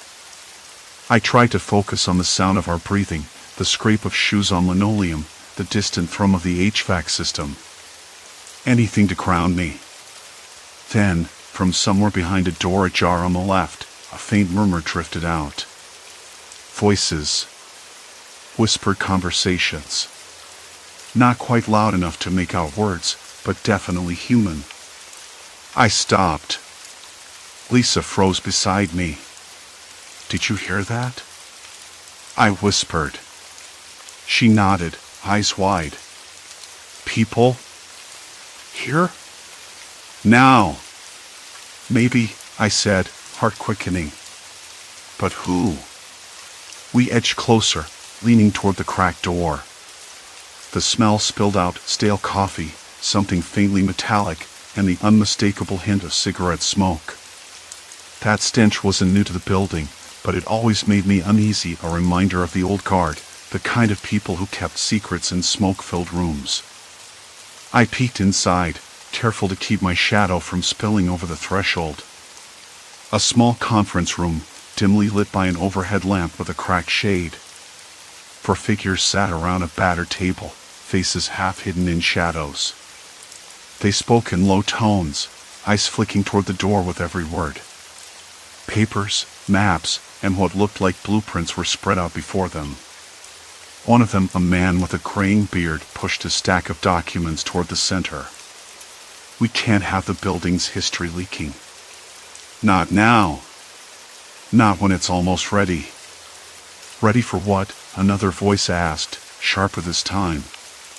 The bearded man's eyes locked with mine, or maybe just the door I stood behind, as if he'd known I was there all along. My breath hitched. I ducked back into the hallway. Run? Lisa asked, voice barely audible. No, I said. Not yet. We needed answers. But more than that, I needed to understand what ready meant. And who these people were. The hallway felt longer now, more menacing. Every step echoed like a warning. I glanced down at my phone. No signal. No messages. The battery had drained faster than usual, as if the building sucked the life out of everything electronic. We're trapped, I said, voice flat but shaking inside. Lisa swallowed hard. There has to be a way out. I wanted to believe her. But the truth was settling in, cold and heavy. This wasn't about escape. It was about control. We skirted the conference room door, moving toward what I hoped was the stairwell. But when we reached the end of the hall, the wall was solid. No door. No sign of the exit. What the hell? Lisa said, pressing her palm against the smooth surface. I ran my fingers along the paint, rough and cold, then knocked. The sound was hollow, like a sealed-off chamber. I backed away slowly, heart pounding a frantic rhythm. The building had swallowed the stairs. We're in a maze, I said. A maze with no exit. The weight of that reality crushed me. No elevator. No stairs. No phone. No help. Just four people in a shadowed room plotting something I couldn't yet grasp, and a building that rearranged itself to keep us inside. Lisa's voice trembled. Why us? Why now? I had no answer.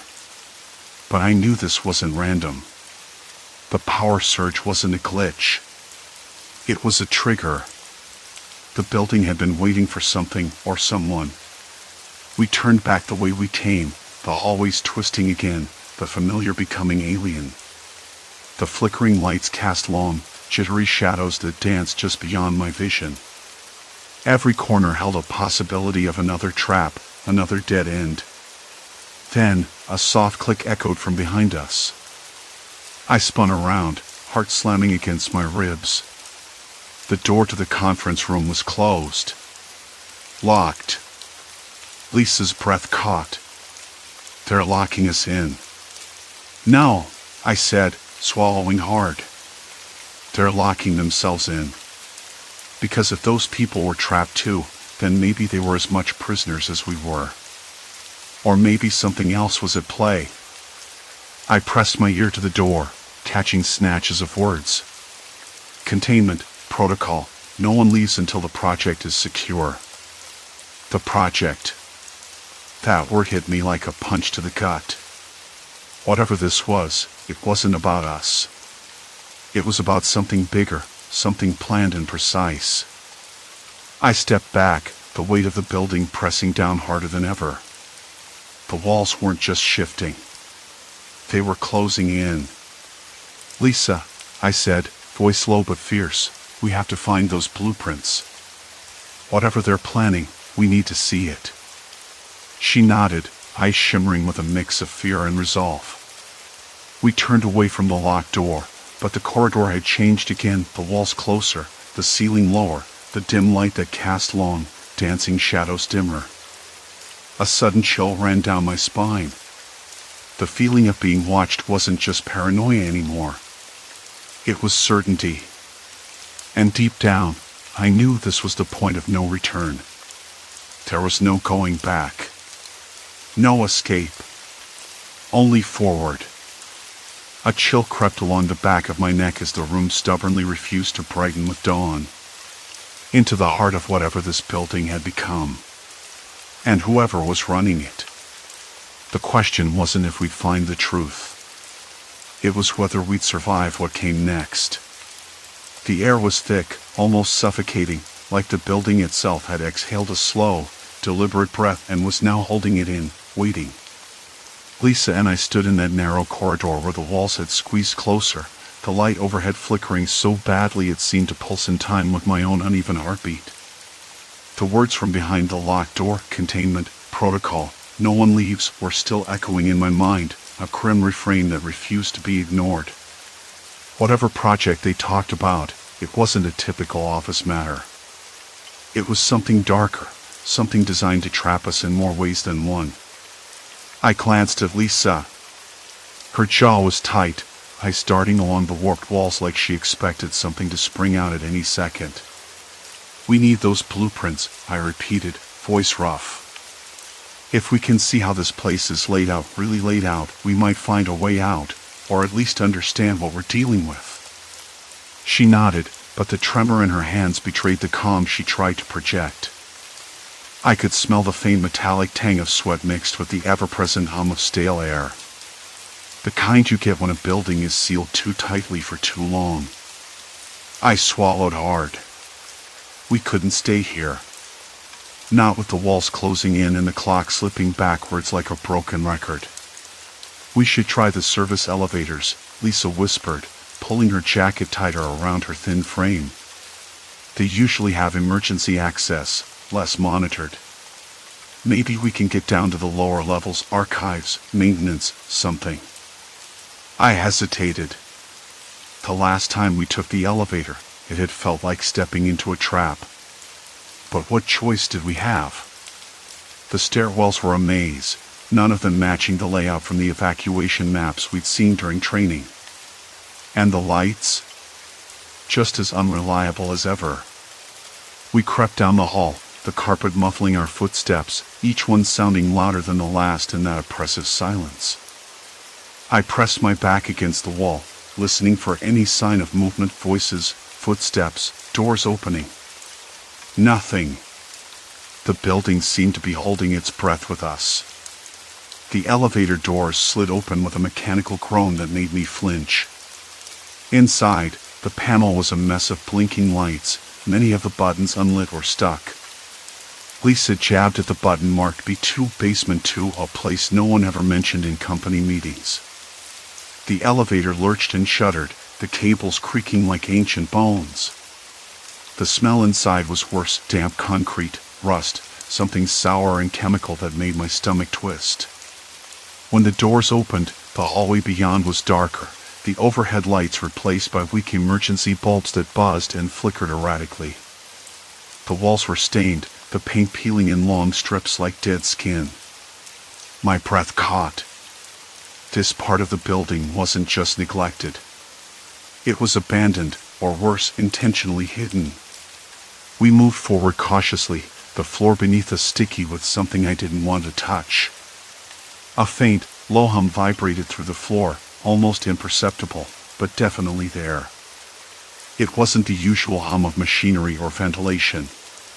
It was deliberate. Calculated. Suddenly, a door to our left creaked open. Lisa froze, her eyes wide. I raised a hand, signaling silence. We waited, listening. Nothing. The door swung slowly on its hinges, revealing a dark room lined with filing cabinets and scattered papers. The air was colder here, biting at the edges of my skin. I looked down and saw something odd, a set of muddy footprints leading inside, then stopping abruptly. No sign of whoever made them. I swallowed hard.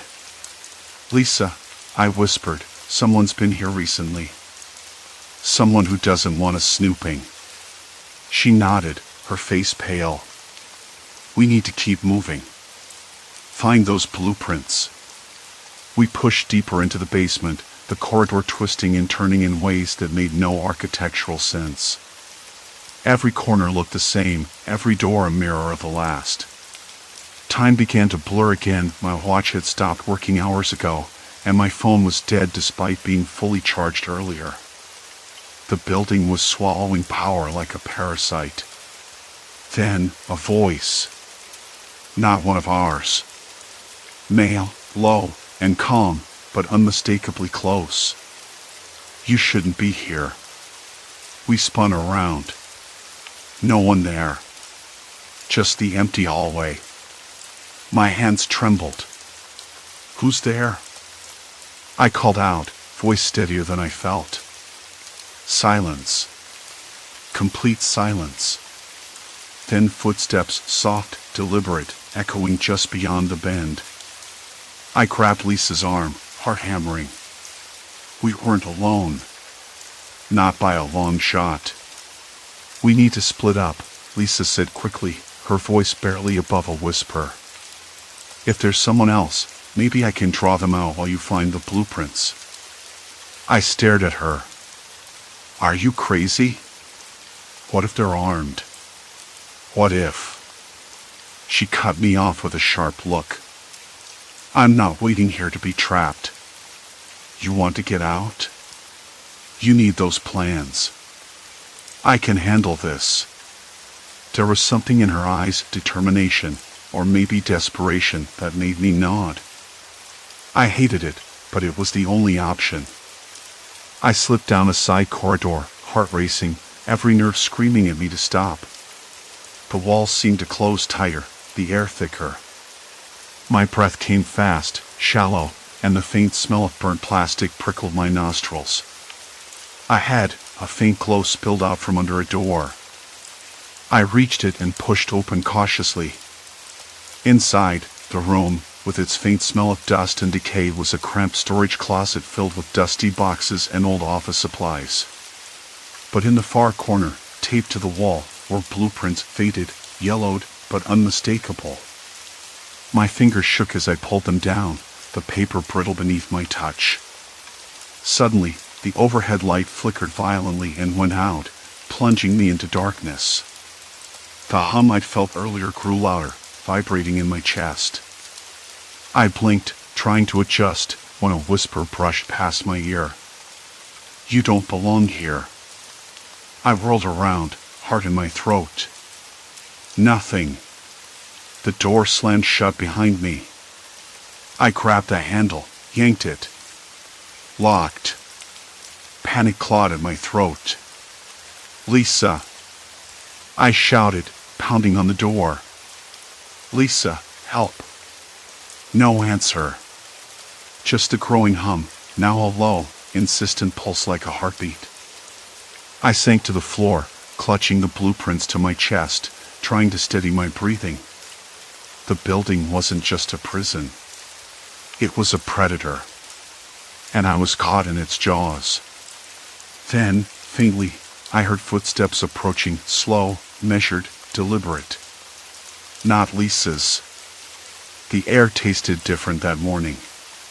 Not stale or musty, like the usual recycled office atmosphere, but sharp, almost metallic, like the scent after a thunderstorm. I noticed it the moment I stepped into the lobby, the fluorescent lights buzzing faintly overhead. The usual hum felt off. I blinked hard, trying to shake the feeling, but it clung to me like a loose thread on an old sweater. That thread you can't quite pull free. I'd spent the night pacing my small apartment, replaying every odd moment since the power surge. The shifting walls. The time loops. The whispered footsteps I never caught in the hallways.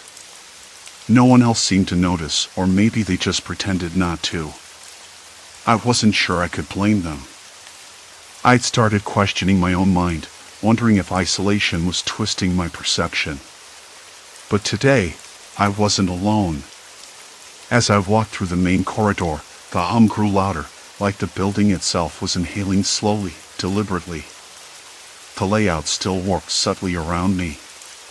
Doors that led to nowhere, hallways that curved impossibly back on themselves.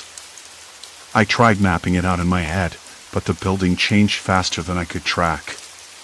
It was a maze, yes, but one designed by someone or something that knew exactly how to confuse. Then I saw him. Martin. He stood near the elevators, leaning against the wall with that usual smirk, the one that said he knew a secret but wasn't quite ready to share it. His eyes flicked up when I approached, sharp and calculating. "Morning," he said, voice low, just loud enough so I couldn't ignore him. I nodded, my throat dry. "You're still chasing ghosts, huh?" His words stung, but I said nothing. I wasn't sure if he was mocking me or warning me. "I know what you're thinking," he continued. "This place isn't what it seems. But you're looking at it the wrong way." He glanced around, like the walls might be listening. "It's not the building messing with you. It's the people inside." I frowned. "What do you mean?" Martin pushed off the wall and started walking. "Think about it. The power surge, it was a cover. A distraction. To hide what's really going on. People here have reasons to keep us trapped, to keep us malleable." I swallowed, feeling the room tilt just a fraction. "Who?" He shrugged. "I don't know exactly. Higher-ups, maybe. Security. Whoever benefits from us not leaving. From us losing track of time, of reality. It's control." His words echoed in my mind long after he disappeared down another corridor that twisted unpredictably, swallowing him up like smoke.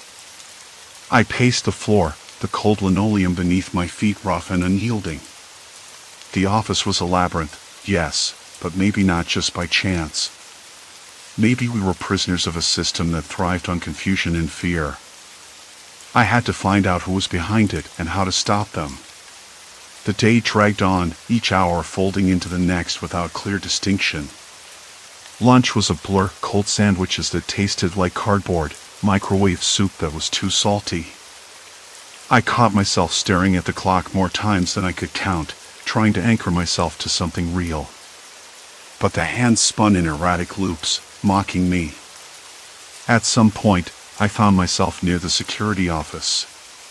The door was cracked open, light spilling out into the hallway like a beacon. I hesitated, then pushed it wider. Inside, monitors flickered, each screen showing different parts of the building. Most displayed empty, sterile corridors, but one showed a figure moving slowly, deliberately. A man, dressed in a plain shirt and slacks, but with an air of authority. He wasn't supposed to be here this late. I stepped inside, voice low. "Who are you?" He turned sharply, eyes narrowing. "You shouldn't be here." I could say the same, I replied, heart pounding. "What's going on? Why is the building changing?" He sighed, running a hand over his face. "It's not the building. It's the people who run it. They use the layout, the schedules, the power systems to disorient us. To keep us from organizing, from leaving." I frowned. "But why? What do they gain?" "Control," he said simply. "Information. Compliance. When you're disoriented, you're easier to manipulate. Easier to push in the direction they want." I nodded slowly, trying to process it all. It wasn't supernatural. It wasn't some ghost story. It was bureaucracy weaponized, a psychological prison with no bars. "Can you help me?" I asked. He looked at me for a long moment, then reached into his pocket and pulled out a small keycard. "Follow me." We moved quickly through shadowed corridors I'd never seen before, past locked doors and emergency exits. The air grew colder, the silence thicker. I could hear my own breathing, sharp and uneven. Finally, we reached a stairwell leading down into the basement. The smell changed immediately, damp concrete, mildew, something metallic beneath it all. He swiped the card, and the heavy door creaked open. Inside was a room filled with servers, wires, and blinking lights. The heart of the building's control system. "This is where it starts," he said. "If we can shut this down, reset the systems, maybe we can break the cycle." I stared at the tangled mass, feeling a strange mix of hope and dread. Could it be that simple? Or was this just another layer of the trap? He smiled briefly, a flicker of relief. "Ready?" I nodded. We worked side by side, fingers trembling as we unplugged and reset circuits. The hum shifted, then grew louder, like the building was protesting. Lights flickered violently, then stabilized. The maze outside seemed to settle, hallways aligning with logic again. I stepped outside the basement, breathing in the cooler air with a sense of cautious optimism. The layout felt familiar, the time more steady, the oppressive weight lifting. Martin appeared at the end of the hall, watching silently. When our eyes met, he gave a small nod. For the first time in days, I felt a genuine smile tug at my lips. Later, as we filed out of the building together, the sun casting long shadows across the parking lot, I realized something fundamental had changed, not just the building, but me. I wasn't just a victim of the system anymore. I was a survivor. Someone who had peeled back the layers of fear and confusion to find the truth beneath. The sky was clear. The air smelled fresh. The building behind us loomed, just a building now, no longer a prison. I glanced back once more, the morning light catching on the glass. No twists, no tricks. Just walls and windows. I stepped forward, out into the open. And I breathed. Story 4, Beneath the Forest Floor, The Waiting Bunker. The day started like any other, with the same dull gray light seeping through my apartment blinds and the faint scent of burnt coffee lingering in the kitchen. "Hello?" Silence. Not even breathing. Just that weird, static silence that makes you want to hang up, but you don't because, well, sometimes you hope it's a mistake or maybe someone messing with you. I was about to say something when a faint click cut through the quiet. The line went dead. I set the phone down, feeling a cold twitch of unease I couldn't quite shake. The apartment was too quiet after that, my own footsteps suddenly sounding too loud on the hardwood floor. I went to the window and pulled back the curtain. Outside, the world looked normal, cars idling at a stoplight, neighbors walking dogs, a kid on a skateboard wobbling past. Nothing strange. But the silence in my apartment made the normal feel off. Later that morning, I grabbed my backpack and headed out for a hike. The city noise made my head ache, and I needed to get away. The trail I picked was one I'd been to a few times, a stretch of woods on the edge of town where the trees crowded close and the air smelled like damp earth and pine needles. I liked the way the forest muffled sound, how the sunlight filtered through leaves and patches, moving slowly as the day wore on. There was a calmness there, something solid and unchanging. Or at least, that's what I told myself. About an hour in, I noticed a narrow path veering off the main trail. It wasn't marked, just a rough break in the underbrush, like someone had been there recently. I hesitated. Normally, I'd keep to the trail, but something about that little sidetrack pulled me in. The ground beneath was soft, covered in moss and fallen leaves that muffled my steps. The air smelled colder here, sharper, almost metallic. It made me wrinkle my nose, but I kept going. After 10 minutes, the trees opened up to a small clearing. At the center was a concrete hatch, flush with the ground, partially covered by a thin layer of dirt and pine needles. A feeling of rawness crept along my skin. It was out of place, a rough square of cold gray against the warmth of the forest floor. I crouched down, brushing away the dirt. The surface was rough, the edges chipped and worn, but the metal underneath was intact. On the hatch, taped with old yellowing masking tape, was a note. The letters were scrawled hastily, the ink smudged in places. "Waiting for your arrival." I blinked. My heart jerked in a way that wasn't quite fear, more like a sudden drop in temperature. Someone had to have been here recently. Who? And why? I looked around the clearing, half expecting someone to step out from behind a tree, but there was no one. Just the soft rustle of leaves and distant bird calls. I tried to tell myself it was a prank, maybe some local kids messing around. But the note had a weight to it. It felt purposeful. I reached toward the hatch, fingers tracing the cold metal. It was sealed tight, no visible handle or latch. I pressed my ear against it. Nothing. No sound from below except a faint hum that might have been my own breathing. The sun shifted, casting long shadows across the clearing. The air grew cooler, and I realized my hands were damp with sweat. My phone buzzed in my pocket. I pulled it out, no signal. Of course. I stood, brushing leaves from my jeans, and took a few steps back. The forest seemed to hold its breath. I debated whether to call someone, but the idea of explaining this felt ridiculous. "Hey, I found a secret bunker in the woods with a creepy note." No one would believe me. I pulled out a flashlight from my pack and scanned the edges of the hatch again. Maybe there was a way and I was missing.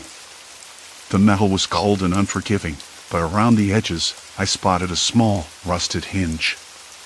Maybe it could be pried open. I tossed a sturdy stick to the side and tried levering the edge. The hatch budged a fraction, then resisted. More pressure, and a faint creak echoed in the clearing. My breath hitched. Suddenly, a distant bark, sharp and urgent, cut through the stillness. I froze. It was too far for a dog in the city, too close for something wild. The bark came again, followed by a choked yelp that sounded human. I dropped the stick, heart thudding hard enough to echo in my ears. The note, the hatch, the silence, it all felt connected now. Not a prank, not a coincidence. I backed away slowly, eyes scanning the woods. Shadows lengthened. The air grew heavier, harder to breathe. A rustle behind me made me spin around. Nothing. Just the trees, motionless. The note's message echoed in my mind, waiting for your arrival. But who was waiting? And why? I felt the weight of the forest pressing in, the silence thick enough to choke on. My skin prickled. The light was fading fast. Maybe I should leave, pretend I never saw the hatch. But something rooted me to that spot, a flicker of curiosity mixed with dread. I glanced back at the hatch one last time. The metal gleamed faintly in the dimming light. The air smelled stale, like the breath of something long sealed away. I reached into my pack and pulled out my water bottle, took a slow sip. The cool liquid was a stark contrast to the dryness creeping into my throat. The woods behind me whispered and shifted, the trees bending slightly as if leaning in to listen. I was alone, or at least I thought I was. But maybe, just maybe, someone had been waiting all along. Waiting for me. The forest closed around me. The hatch waited. And the air grew still. The air inside the bunker was thick, heavier than it should have been. I ran my fingertips over the rough surface of the table, the paint peeling under my skin. There was a faint, chemical tang mixed with the dust, a smell that reminded me of old laboratories or abandoned medical facilities. Somewhere deep in the back of my mind, a warning bell rang. I tried to shake it off. There was no time for irrational fear. Not when I was stuck inside this tin coffin with air growing thinner by the second. I crouched down near the ventilation grate on the far wall. The metal grill was cold but gritty, coated in a fine layer of rust and grime. I pressed my ear against it, listening for any sign of airflow. Nothing. Only silence. The hum of the fan should have been steady, but instead it was eerily quiet. I tapped the grill with my knuckles. A hollow clink answered back. No vibration. No movement. Just a dead end. My fingers trembled slightly as I pulled out my phone to check the battery, barely 15% left. I frowned. No signal, of course. No surprise there, given how deep I was beneath the forest floor. The screen's faint glow illuminated the bunker's peeling walls, the cracked plaster, and the thick spider webs in the corners. I swallowed hard. I was alone, really alone, and the bunker wasn't just sealed off from the world outside, it was suffocating me. I paced slowly, the sound of my footsteps echoing oddly in the confined space. Concrete walls pressed in from all sides, cold and unyielding. I tried every door and panel I could find. Most were locked tight, bolted shut or rusted beyond hope. One small hatch in the corner led to what looked like a storage closet, empty except for a few dusty boxes and a flashlight with dead batteries. The note nagged at me again. Who had left it? Who was waiting? The thought made my skin crawl. I had to know. I had to find out what this place was for and why it felt like it was designed to trap rather than protect. I found a small desk shoved into a corner, cluttered with yellow papers and a battered notebook. I flipped through it, the pages brittle and stained. There were scribbled notes, diagrams of ventilation shafts, and lists of supplies. Nothing that made immediate sense. But one entry caught my eye, a series of dates, each marked with a cryptic phrase, air quality dropping. There was a long pause. System malfunction, limited response. The last date was months ago. Months without maintenance, without care. I sat back on the metal chair, the cold seeping through my jeans. The silence was suffocating. I tried to focus on my breathing, slow and even, but the air was growing worse. My chest tightened. The stale taste in my mouth thickened, and I realized with a sudden jolt that I was breathing faster, shallow breaths, desperate for relief. I had to find the ventilation system. If the air was dwindling, I needed to fix the fans, or at least get them running again. The bunker was surprisingly large, corridors branching off from the main room like veins. I traced my fingers along the walls, cold and rough, following the faint hum of machinery until it faded. At the end of one narrow hallway, I found the entrance to the ventilation room. The door was heavy, sealed with a rusted latch that gave way with a grunt. Inside, the air was worse, thick, musty, almost putrid. The machinery stood silent, coated in dust and cobwebs. I crouched beside the main unit, tracing its pipes and wires. A panel hung open, wires dangling like broken veins. Something had clearly been tampered with. I tried to piece together what I could: loose connectors, a fuse missing from its slot. It was obvious someone had deliberately disabled the system. The realization hit me hard. This wasn't an accident. This was a calculated move to imprison whoever entered. And now, I was that prisoner. I slammed my fist against the wall, frustration boiling over. How long had I been down here? Minutes? Hours? Time lost all meaning in this stale, suffocating tomb. I could hear my own breathing now, ragged and desperate. My heartbeat hammered in my ears, loud and relentless.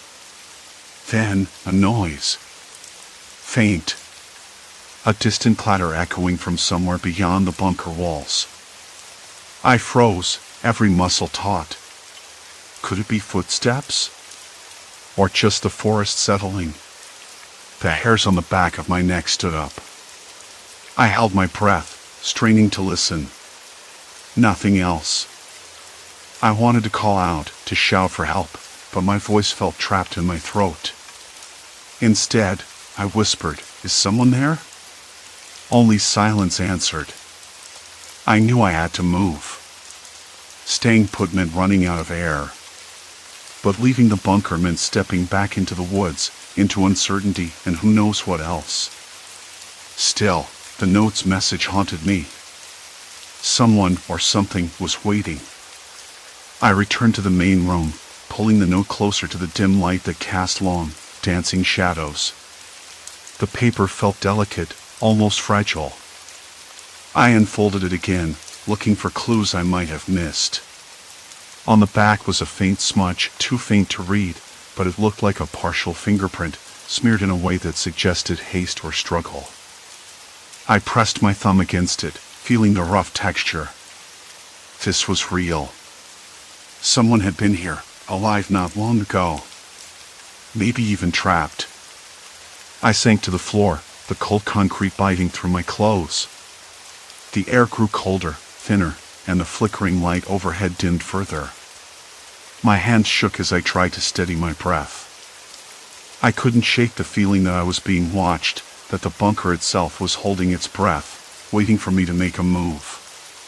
Outside, the forest whispered against the hatch. Somewhere out there was a threat, maybe not immediate, but relentless. A slow, creeping presence that was closing in with every passing minute. And the ventilation system wasn't the only thing failing. A sudden, sharp creak echoed through the bunker's metal ribs, followed by a faint, dragging sound. Like something heavy, moving just beyond my sight. I scrambled to my feet, heart racing, eyes darting toward the shadows. The stale air felt like a noose tightening around my lungs, and I realized with a sinking dread that the waiting wasn't over. It was just beginning. The creak echoed again, louder this time, and I froze. I gripped the cold concrete edge of the bench, knuckles white. The note waiting for your arrival spun through my mind in a cruel loop. What if I wasn't the only one? What if whoever left that message wasn't just expecting me, but watching for me, too? I tried the hatch again. Locked tight. No surprise there. The metal felt colder than before, slick with a thin layer of condensation.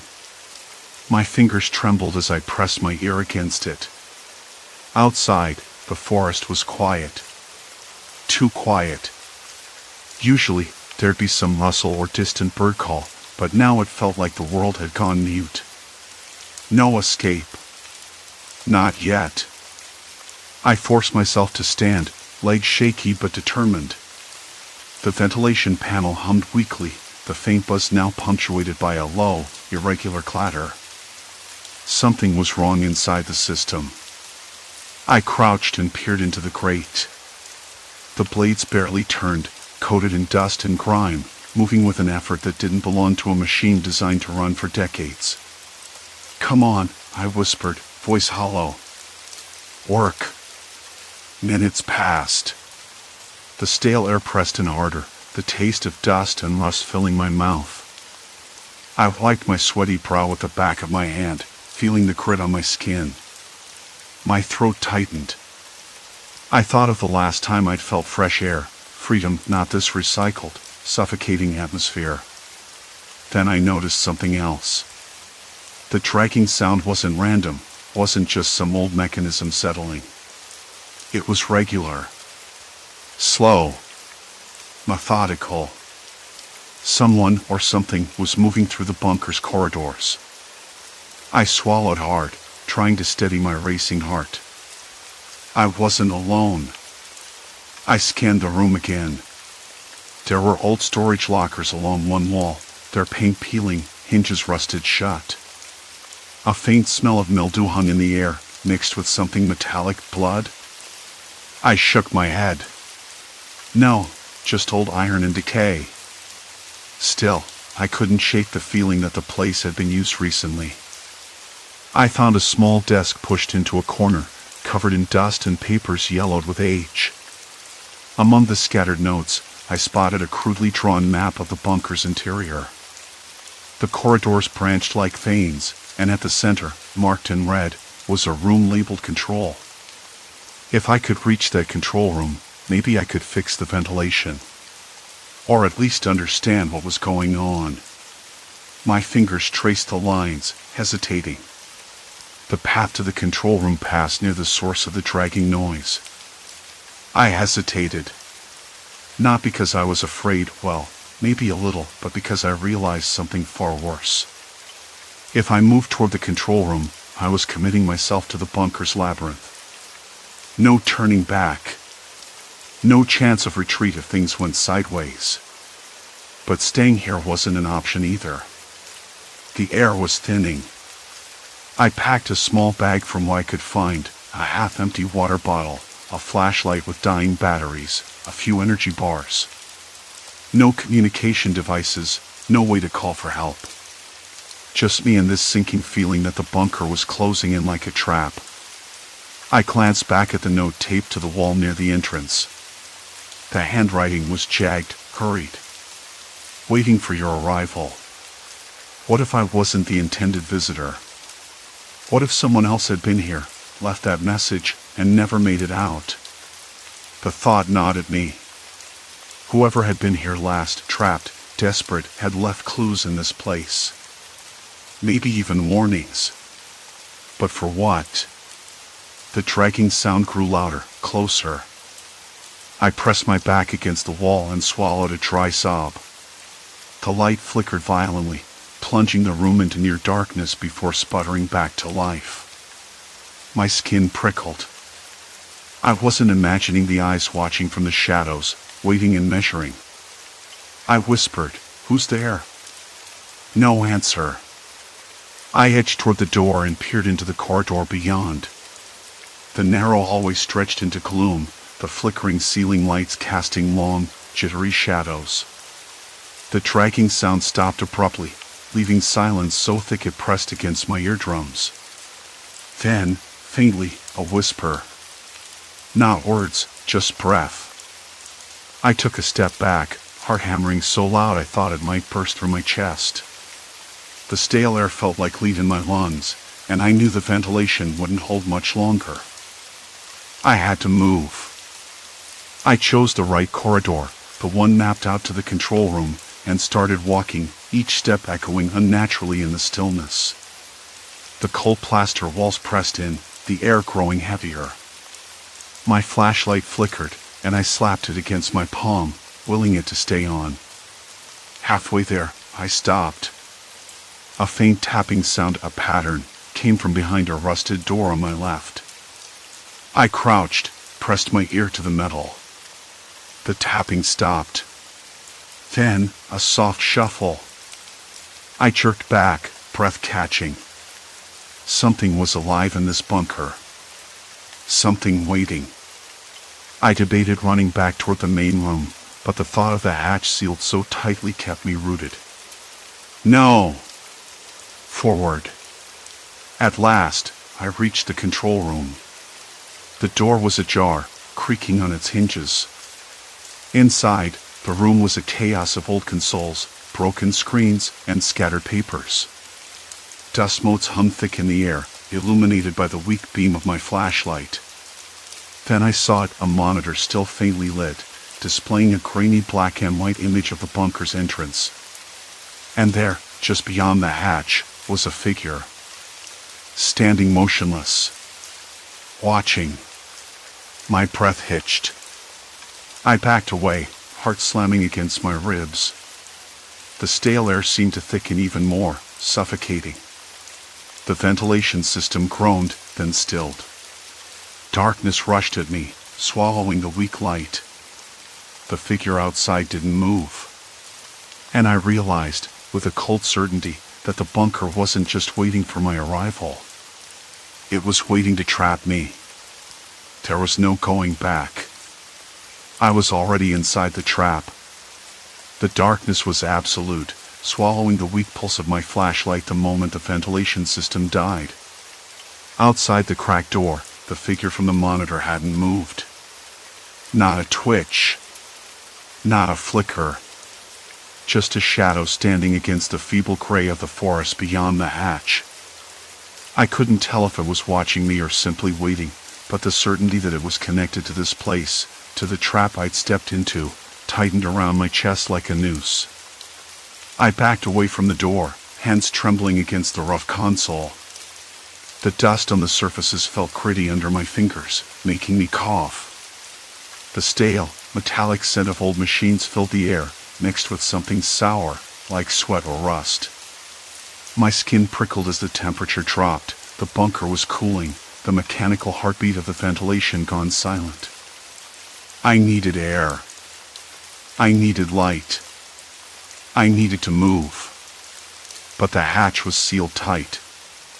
I pressed my palm against the cold metal, feeling the vibration of the figure's stillness through it. My breath caught again. I wasn't alone. Not really. I scanned the control room. The consoles were mostly dead, faded screens cracked and flickering weakly, their buttons long since stuck or broken. A few scattered papers lay on the desk, yellowed and curling. One caught my eye, a hastily scrawled note pinned beneath a rusted clip. Do not trust the air. No signature. No explanation. I swallowed. The words burrowed into me like a warning whisper just for me. Did it mean the air here was contaminated? Poisoned? Or was it a trap, a cruel joke meant to toy with whoever found this place? I tried the emergency light switch on the wall. Nothing. The room remained shrouded in shadows, except for the stubborn glow of the monitor showing that unmoving figure. My breath grew shorter. I could feel the room, with its faint smell of dust and decay closing in. The stale air tasted of decay and old sweat, thick with dust. I rubbed my forehead, sweat slicking my palms despite the chill. Okay, I muttered, voice rough and uneven, think. There has to be a way out. But thinking felt like wading through molasses. Panic clawed at my ribs, sharp and relentless. I could almost hear my pulse in my ears, loud and erratic. The silence outside was a pressure, a weight that threatened to crush. I forced myself to focus on the scattered papers. Some were maps, others logs, fragments of a life that had lived here, or maybe still did. One journal entry caught my eye, dated a few months before the bunker's abandonment. The air system is failing. Filters clogged. Oxygen levels dropping. We have to conserve. No one knows what's outside anymore. The watchers wait. We don't know if we'll last a week. The watchers. I whispered the words, the cold dread settling deeper. The figure wasn't just a random trespasser. Someone or something was out there, waiting, watching. And I was inside their trap. I turned back to the monitor. The figure shifted, just slightly. A tilt of the head. A breath, maybe. I blinked, heart hammering. Why are you here? I said aloud, voice barely above a whisper. What do you want? No answer. Only the stale air pressing in, the bunker's walls closing tighter. My hands shook as I leaned against the console, fingers tracing the cracked surface, trying to ground myself. I could taste the metal on my tongue, the bitterness of fear. I closed my eyes for a moment, willing my racing heart to slow.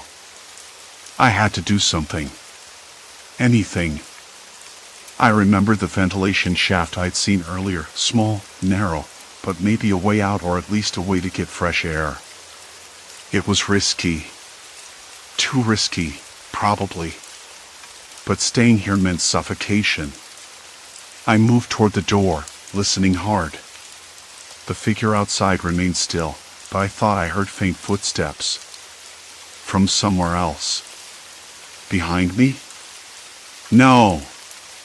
That couldn't be. The control room was at the bunker's far end. Or was it? My breath caught again. The bunker was a maze. I'd only scratched the surface. I pulled the flashlight from my belt and clicked it on, the beam cutting through the darkness in a narrow cone. It flickered weakly, but it was enough. I scanned the walls, following the rough concrete texture, the rusty pipes sneaking along the ceiling. A faint hum echoed somewhere deep in the bunker, distant but alive. The air grew colder, wetter. The smell shifted. Something else was here. Something that wasn't the figure on the monitor. I swallowed hard and moved forward, toward the faint outline of the ventilation shaft. The metal grate was cool and rough under my fingertips. I pulled at it, but it wouldn't budge. Rusted shut, corroded by time and neglect. Frustration slammed into me like a wave. I slammed my fist against the grate, the sound echoing hollow and sharp. My knuckles stung. The stale air caught in my throat, thick and unyielding. I stepped back, breathing heavy, chest tight. If I couldn't open the shaft, I was trapped. Completely and utterly trapped. And then I heard a faint, scraping noise from the corridor behind me. Like nails on metal. Slow. Deliberate. I spun around, flashlight beam darting wildly. The hallway stretched into darkness, empty, silent except for that scraping sound repeating, soft but unmistakable. "Hello?" I called, voice cracking. No answer. Only that slow, scraping noise, drawing closer. I swallowed hard, heart slamming. My skin prickled with cold sweat. I backed into the corner, eyes darting for anything, an exit, a hiding place, a clue. The monitor flickered and died, plunging the room into near total darkness. My flashlight flickered too, sputtered, and went out. Silence. Complete silence. And then, the scrape stopped. Close. Too close. I pressed my back to the wall, hands trembling, trying to control my ragged breath. The air grew thicker, heavier, as if the walls themselves were closing in. A whisper brushed against my ear, so faint I wasn't sure if I imagined it. "Waiting for your arrival." My blood ran ice cold. The note in the entrance, the figure on the monitor, the journal, this place was alive with traps and watchers. Not ghosts, no. Worse. People. Or something left behind by people. I fumbled for my lighter, a small comfort. The flame flickered weakly, casting long shadows that danced on the cracked walls. I scanned the corridor. Empty. For now. But I knew better. The stale air wasn't just running out. It was being controlled. Someone was here, playing a game. And I was the bait. I swallowed the bitter taste in my mouth, the dry dust scratching at my throat. If I stayed still, I would run out of air. If I moved, I might walk straight into whatever was waiting in the dark. But I couldn't stay here. Not yet. The stale air pressed on my lungs like a weight I couldn't shrug off. It hung heavy, thick and sour, as if the bunker itself was slowly suffocating me. I tried to breathe deeper, but the stale taste of recycled air filled my mouth, gritty and metallic. It reminded me of a dusty basement, long sealed, with nothing alive inside but the echo of forgotten things. The ventilation system had gone silent hours ago, its faint hum replaced by a quiet that felt anything but peaceful. I sat on the cold concrete floor, back pressed against the rough wall. My hands trembled, fingers twitching as they traced the cracks in the plaster. The note, "Waiting for your arrival," had felt like a cruel joke by then, a mocking promise whispered by whoever had built this place or whoever had meant for me to find it. I kept turning the words over in my mind, trying to find some clue or hidden meaning, but all I found was emptiness and a slow, creeping panic. The bunker was a tomb, I realized. Not a vault of safety, but a trap. The sealed doors offered no escape, the narrow vents neglected until they clogged with dust and despair. I wasn't alone in this thought. I could hear it in the silence, in the way the air refused to move, in the faint groan of metal under the pressure of the earth pressing down outside. The walls seemed to close in, a prison made not of bars but of absence of fresh air, hope, rescue. I don't know how long I sat there. Time fractured into indistinct pieces, marked only by the flicker of the dying light overhead. It stuttered and blinked like a failing heartbeat, casting long shadows that danced on the walls. Shadows that weren't really there, I thought, but the corners of my mind weren't playing fair. The silence was too complete. Complete silence. I pressed my palm to my forehead, the skin clammy with sweat despite the coolness of the bunker. I tried to steady my breath, to slow the pounding in my chest. The oxygen was running out. I could feel it, my chest tightened, my vision blurred at the edges, and the sound of my own breathing grew sharp and desperate. I had to do something. I crawled toward the ventilation shaft, fingers scrabbling along the metal grill. It was clogged, choked with grime and what looked like years of neglect. My fingers ached as I worked at prying it loose, a futile effort against rust and time. But I kept at it, driven by the growing tide of panic and the stubborn spark of hope that maybe I could fix this. Maybe. I didn't know what else to do. The air was growing colder now, a biting chill that seeped into my bones. I pulled my jacket tighter around me, but it was useless against the creeping numbness. My thoughts scattered, racing between logic and fear. Who had built this place? Why had they left it like this? And most pressing, was anyone else out there? Watching. Waiting? I remembered the faint sound I'd heard earlier. A low, distant noise, like footsteps crunching on dry leaves or a branch snapping underfoot. At first, I thought it was my imagination, a trick of the mind in the oppressive quiet. But now, as the sound came again, closer this time, sharp and deliberate, I couldn't deny it. Someone was out there. I froze. The footsteps stopped just beyond the heavy door. I could hear the faint scrape of metal on concrete, a sound too deliberate to be accidental. My heart hammered in my chest, a frantic rhythm that betrayed my attempt at calm. I pressed myself flat against the wall, breath shallow, every nerve screaming at me to run, to hide, to scream. Hello? The voice was low, cautious, almost hesitant. It was human, no growl or unnatural echo, just a man's voice, cracked and rough. I know you're in there. Please, just open the door. My mouth went dry. I wanted to answer, to shout back, but my voice caught in my throat. I didn't know if I could trust whoever was out there. The note, the sealed bunker, the failing air system, it all felt like a setup. A trap. But maybe not. Maybe this was my chance. I crawled slowly to the hatch, pressing my ear against the cold metal. Who are you? I whispered, voice hoarse. A pause. Then the voice again, softer this time. I'm someone who wants to help. You're not alone. I wanted to believe him. I wanted to reach out, to trust. But the bunker had changed me. It had worn down my certainty, replaced it with a raw edge of suspicion that sharpened every thought. Why am I here?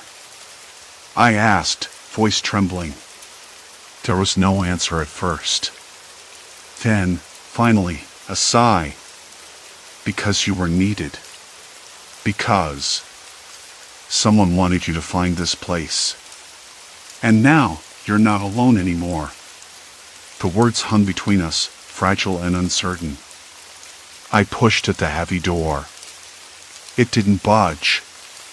The lock was solid, rusted shut. He was trapped out there. I was trapped in here. I sank back to the floor, the weight of the moment settling over me like a shroud.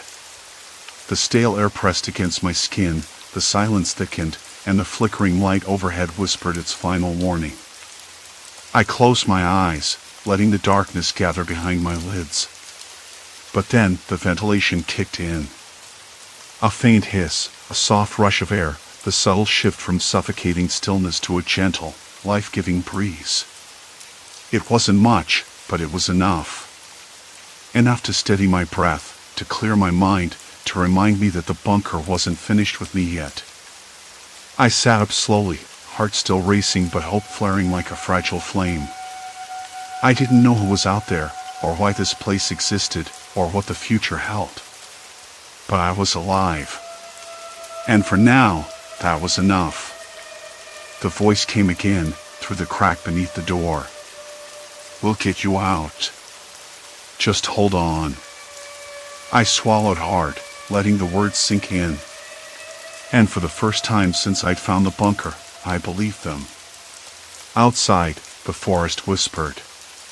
Inside, the air moved once more. The waiting was over. I wasn't alone. Not anymore. Story 5, Shifting Trail, The Mountain Watches. I never thought a mountain trail could feel like it was watching me. I had gotten up before dawn, the air cold enough to make my breath hang in tiny clouds. The sky was still the faintest shade of purple when I parked off the narrow gravel road that led to the trailhead. It was the kind of place that felt forgotten, even though it wasn't far from town. The kind of place where you could easily lose yourself, which was exactly what I wanted. I'd been cooped up indoors for weeks, juggling too many emails and too little fresh air, and the mountain promised something different: silence, space, the slow rhythm of footsteps on dirt. I tightened my pack straps and set off, the crunch of loose stones underfoot the only sound breaking the early morning hush. The trail was narrow, winding through thick pines that smelled of resin and damp earth. Birds chirped somewhere overhead, their calls sharp and bright, but even those felt distant, like echoes from another world. The deeper I went, the more the trail curved and dipped, weaving around moss-covered boulders and fallen logs. I'd been here before, a few times, but this stretch felt unfamiliar in a way I couldn't explain. I stopped to check my map. Nothing looked different on paper, but when I looked up, a bend in the trail I remembered clearly was gone. Instead, there was a sheer drop-off, the earth crumbling away into a tangle of scrub and rocks far below. The sight made my stomach lurch. I blinked and looked again, but the drop was still there. I tried to shake it off. Maybe I had imagined the bend. Maybe fatigue was playing tricks. The mountain air is thinner up here. Maybe I was just dizzy. I moved on, but the feeling lingered, a low hum of unease inside my chest. About an hour in, I reached a small clearing where the sun spilled through the branches, painting the ground in patches of gold. A fallen tree lay across part of the path, its bark rough and peeling, and I sat down to rest. My legs ached from the uneven footing, and I pulled out a water bottle, the cold plastic slick against my fingers. As I drank, the faintest sound caught my attention, a subtle shifting, like gravel sliding against stone. I turned my head, scanning the slope below the clearing. There was no one there, just the trees standing still in the morning light. But the noise came again, quieter this time, almost like a whisper. I stood and crept to the edge, peering down into the ravine. The soil looked loose, fresh scars marking the hillside as if the earth itself had been disturbed recently. A small trickle of mud oozed down between rocks, leaving a dark, wet trail. Instinctively, I traced the sound that seemed to vibrate in my bones to a spot where the dirt seemed to tremble slightly underfoot. My hands pressed against a nearby tree to steady myself. The ground felt oddly soft, almost spongy, nothing like the firm earth I'd been walking on. I stepped back slowly. The wind stirred the branches overhead, and a few dry leaves fluttered down, their crisp rustle the only noise. My mouth tasted faintly of dust and pine sap. I swallowed hard, a sudden dryness creeping up my throat. "Okay," I muttered to myself, forcing some humor into my voice. Just the mountain settling. Nothing to worry about. But as I turned to continue, I noticed something else. The trail behind me, the one I had just walked, was no longer there. At least, not in full. A section of the path looked broken, as if a chunk of earth had slid downward, leaving a jagged gap. I blinked. Maybe a rock slide had shifted part of the trail overnight. That would explain the soft soil and the trembling ground. But the gap wasn't there on my way up. I was certain of it. I remembered stepping carefully over a patch of exposed roots, not a sudden chasm. I reached into my pack and pulled out my phone, expecting to check the GPS. No signal. Of course. The mountain didn't like phones, and I wasn't surprised. I tried again, holding the device up, twisting this way and that, but nothing. I sighed and stuffed the phone back into my pack. I'd have to rely on the map and my memories. I looked down the trail, trying to decide which way to go. Ahead, the path narrowed and disappeared into a thick stand of firs. Behind me, the gap gaped open, a reminder that the ground was shifting beneath my feet. I hesitated. A soft crack echoed through the trees, sharper this time, like wood snapping. I froze, heart skipping. The sound came from the direction of the ravine there, where the earth had trembled. I scanned the slope again. A thin plume of dust rose, then settled. My pulse quickened, but I forced myself to breathe slowly. Nothing was moving fast enough to be dangerous. Still, the mountain was changing. That much was clear. I stepped forward carefully, testing the trail with the toe of my boot. The ground held firm. Encouraged, I moved on, but each step felt heavy, as if the earth was reluctant to support me. The sun climbed higher, filtering weakly through an overcast sky now thickening with gray. The air grew cooler, damp with the hint of impending rain. A faint, metallic tang filled my nose, the smell of disturbed soil, maybe minerals exposed by the shifting ground. I tried to focus on the rhythm of my steps, the crunch of sticks and leaves beneath me. But the trail seemed to have a life of its own. I caught glimpses of something odd, a tree that had been upright before now leaning at an unnatural angle, a stone cairn that I was sure had been a neat stack now reduced to scattered rocks. Was I imagining it? The mountain was changing faster than I could keep up. I stopped at a fork in the path, consulting the map again. Both trails looked worn, but I realized with a small jolt that the one I planned to take, the left fork, was narrower, rougher, and looked less traveled. On the ground, the footprints I'd been following vanished entirely. I glanced back the way I'd come. The gap was wider now, the edges crumbling with each gust of wind. The thought struck me like a cold wave. What if the path behind me was gone for good? I shook my head. No sense panicking. I had a compass, a map, enough supplies for a day hike. I could find my way down if I stayed calm. But the mountain had other ideas. As I chose the right fork, stepping into the denser forest, I heard it again, the soft shifting underfoot, the subtle groan of earth moving somewhere out of sight. The trees around me seemed to lean closer, their branches brushing my jacket, whispering in the wind. I swallowed. The trail was shrinking, the landscape folding in on itself, and I wasn't sure if I was walking forward or deeper into something I didn't understand. I kept moving. The air tasted faintly metallic now, and the sky darkened further. Somewhere far off, a dog barked once. Silence. Complete silence. The mountain was changing, and I was already caught in its slow, shifting grip. The forest pressed in tighter with every step I took down the narrower trail. The air was thicker here, damp and heavy, smelling of moss and wet pine needles. I could hear the faint creak of branches overhead, and the steady drip of water somewhere just out of sight. The ground beneath my boots was uneven, shifting slightly, as if it had a mind of its own. I stopped and knelt down, pressing my palm against the dirt. It was soft, almost spongy, and the faint tremor beneath it wasn't just the wind. I remembered the groan I heard earlier, low, like a sigh from the earth itself. I pulled out my compass. The needle quivered oddly, never quite settling on true north. I frowned, flipping the compass over and back, then glanced at the map again. The trail was supposed to veer left here, then skirt a ridge before dropping toward the valley.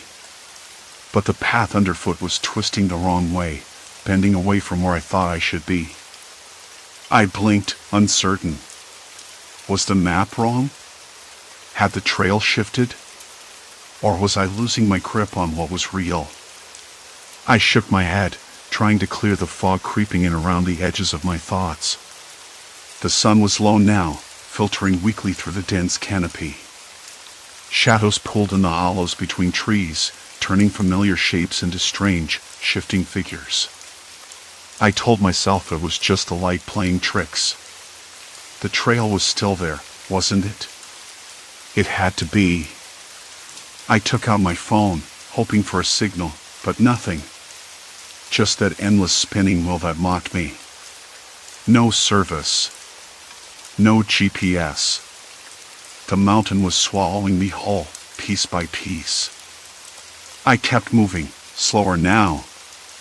Every crunch of leaves beneath my boots sounded too loud. I half expected to hear voices or footsteps echoing behind me, but there was only silence. Complete silence. Then, a faint sound, a tapping, like something knocking gently on a hollow tree. I froze, every muscle taut. It came again, rhythmic and deliberate. Not natural. Someone was here. Somewhere. But where? I scanned the trees, searching for movement. My breath came quick and shallow. The tapping stopped. I waited, heart hammering against my ribs, straining to hear anything else. The wind stirred, carrying a faint scent that didn't belong. Smoke? No, something acrid, metallic. Not the fresh pine and damp earth I'd smelled before. I swallowed hard, trying to steady my hands. If someone was out here, they could be a hiker like me. Or worse. The thought sent a shiver down my spine. I wasn't sure what was more frightening, the mountain shifting beneath me or the possibility I wasn't alone in this tightening trap. I decided to investigate, moving toward where the tapping had come from. The forest grew denser, branches snagging my jacket, twigs snapping underfoot. I pushed past a thicket and froze. There, half buried in a shallow depression, was a battered backpack. Its canvas was torn, the fabric stained and faded. Nearby, a crumpled water bottle leaked a rusty liquid onto the leaves. I knelt and inspected the pack, heart sinking. It looked like someone had left in a hurry, or worse. I rifled through the pockets, careful not to disturb anything too much. Inside was a folded map, much like mine but dog-eared and marked with scribbled notes in hurried handwriting. The notes spoke of cracks in the ground, shifting trails, and warnings to turn back before it was too late. My fingers trembled as I unfolded the map fully, tracing the jagged red lines that crossed the mountain's face. Someone else had noticed the changes. Someone else had been trapped. I folded the map back and stuffed it into my jacket. My mind raced. Who had left this? Were they still out here? Were they watching? I swallowed the lump forming in my throat and forced myself to move on. The trail narrowed even further, the trees growing closer, their branches weaving like fingers across the path. The ground beneath me felt less solid, tilting slightly as if the mountain itself were leaning away. I tested a step forward, then another, the earth shifting beneath my boots with a sickening give. Suddenly, a sharp crack split the air, cold and heavy with silence, a tree limb snapping somewhere behind me. I whipped around. The shadows seemed to pulse, the forest alive with hidden movement.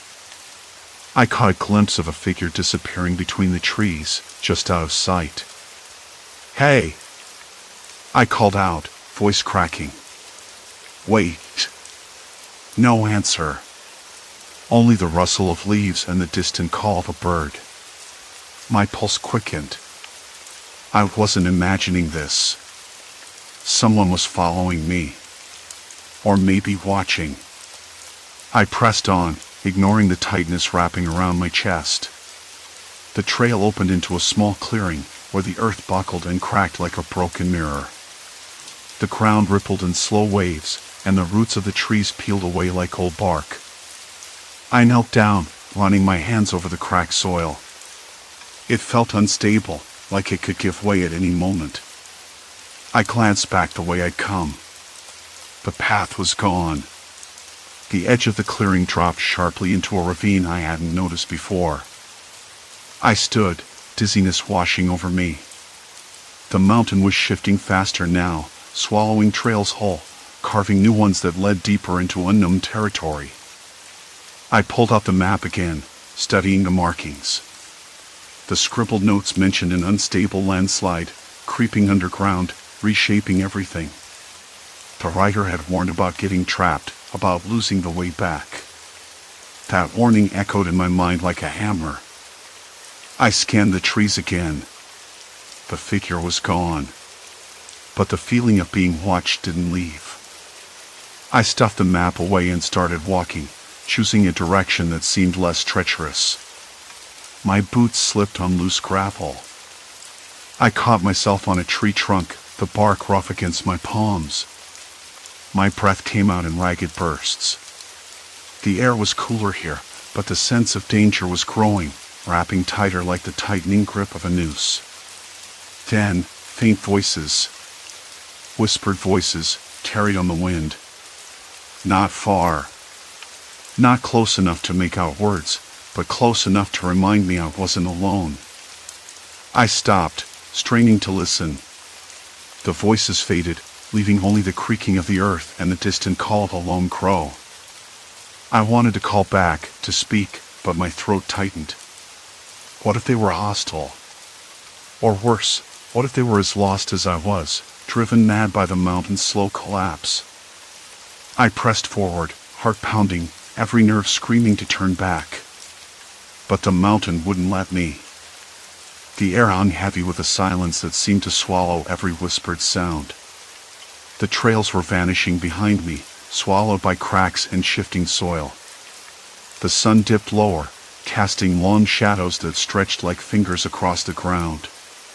The forest darkened, sounds growing sharper, the snap of twigs, the rustle of leaves, the distant drip of water from unseen heights. I sank to a rock, pulling out my water bottle. The water tasted metallic, but I drank anyway, the dryness in my mouth intolerable. I glanced at the map once more.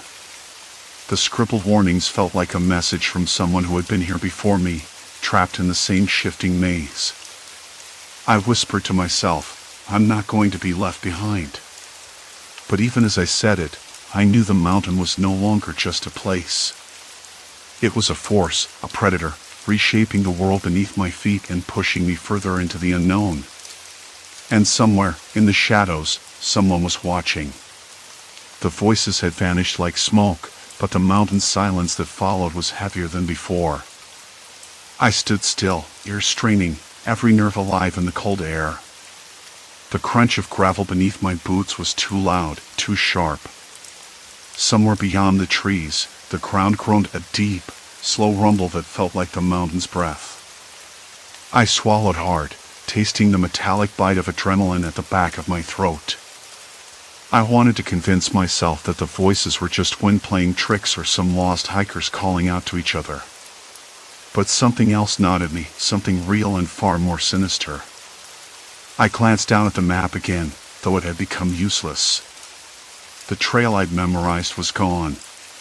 Paths I'd walked twisted and disappeared behind me, swallowed by collapsing earth or thickening underbrush.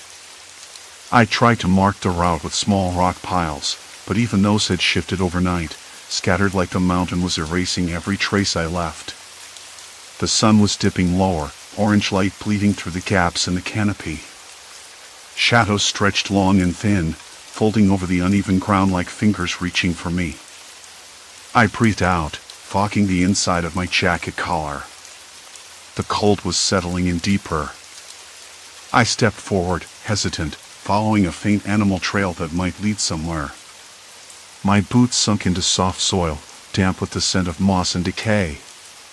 The trees here were thinner, gnarled, their branches tangled in a way that seemed unnatural. I stopped to catch my breath, wiping sweat from my forehead even though the air was cold. Then, a sudden crack. The ground shifted beneath my feet, subtle but unmistakable. I froze. The earth moved again, a slow slide that made me stumble. Heart pounding, I dropped my pack and knelt, pressing my hands against the dirt. It trembled, loose and unstable, as if the mountain was settling deeper into itself. I remembered the satellite photo I'd found earlier, the one with those strange lines cutting through the forest.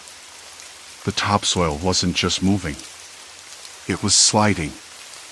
A slow, underground landslide was reshaping everything. No wonder the trail kept changing, no wonder the paths vanished. This wasn't random. It was a creeping trap. I looked back the way I'd come.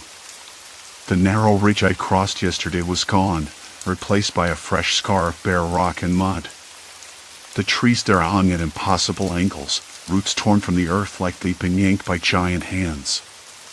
My exit route was gone. My hands trembled as I stuffed the map back into my jacket pocket. I was stuck. The mountain had swallowed my way out. I felt the cold seep into my bones, the weight of isolation pressing down. The voices, whoever they were, had to be nearby. But why hadn't they made themselves known? Why whisper and vanish? The shadows shifted again, and I caught movement out of the corner of my eye. A figure. Thin, hunched, moving slowly between the trees. I blinked, heart racing, and the figure disappeared. A moment later, I heard it, a soft, deliberate crunch of boots on gravel. Not mine. Someone was moving toward me. I swallowed the sudden dryness in my mouth and called out, voice cracking, "Hello? Is someone there?" No answer. Just the creak of branches overhead and the earth settling beneath. I took a step forward, then another, trying to keep calm. I'm lost. I don't want trouble. The crunching stopped. Silence. Then, a voice, low and calm but with an edge that made my skin crawl. You shouldn't be here. The words hung in the air, thick and unwelcome. I scanned the trees, heart thudding. Who's there? What do you want? No reply. Only the distant echo of a crow's call and the slow shifting of the ground. I took a breath, forcing my legs to move. I couldn't stay still. Not with the mountain breaking apart and someone or something watching. The figure reappeared briefly, just a shadow between the trunks. I caught a glimpse of a worn jacket, a pale face half hidden beneath a cap. Not a ghost. Human. Look, I said, voice steadier now. I'm not here to cause problems. I just need to get back down the trail. The figure paused, then stepped forward into the fading light. You won't find it, the man said, voice rough like gravel. The mountain's swallowing everything. I studied him. He looked older than I first thought, weathered and tired, eyes sharp as broken glass. How long have you been here? Too long, he said, scanning the horizon. This place isn't safe. You should turn back. I shook my head. I can't. The paths. They're gone. The mountain's moving beneath me. I'm trapped. He nodded slowly, almost pitying. You don't understand. It's not just the earth. The people who live around here. They don't like outsiders poking around. especially when the mountain's angry. My pulse quickened. People? What do you mean? He glanced away, voice dropping to a whisper. There's been disappearances. Hikers, campers. Folks who tried to leave when the mountain started shifting. They never made it. I swallowed hard. Why? What happened to them? You probably think I'm imagining things. His eyes locked onto mine. The landslide's just the start.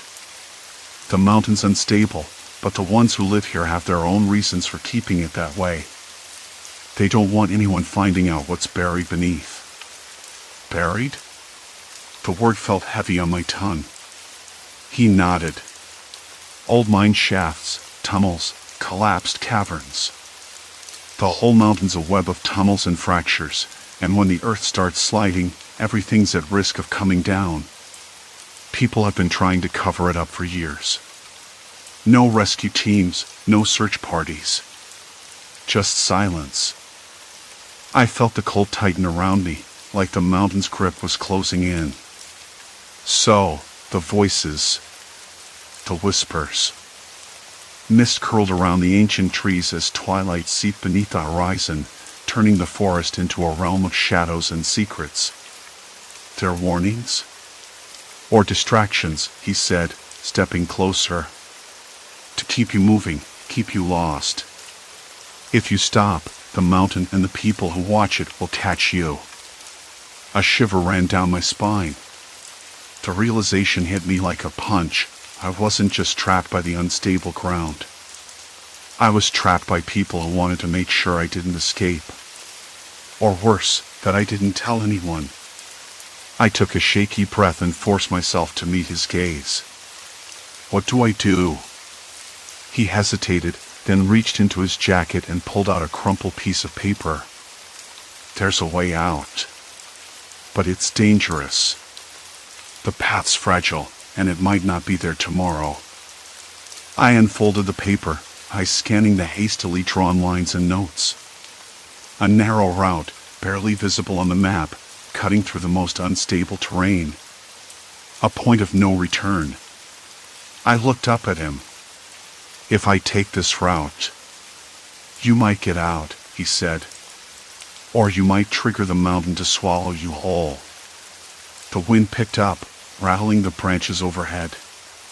The ground trembled again beneath us, a low, rolling growl that shook the air. I stuffed the paper into my pocket, heart pounding faster than before.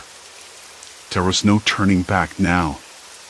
The mountain had claimed my past paths, and the only way forward was through the unknown. Thank you, I said, voice barely above a whisper.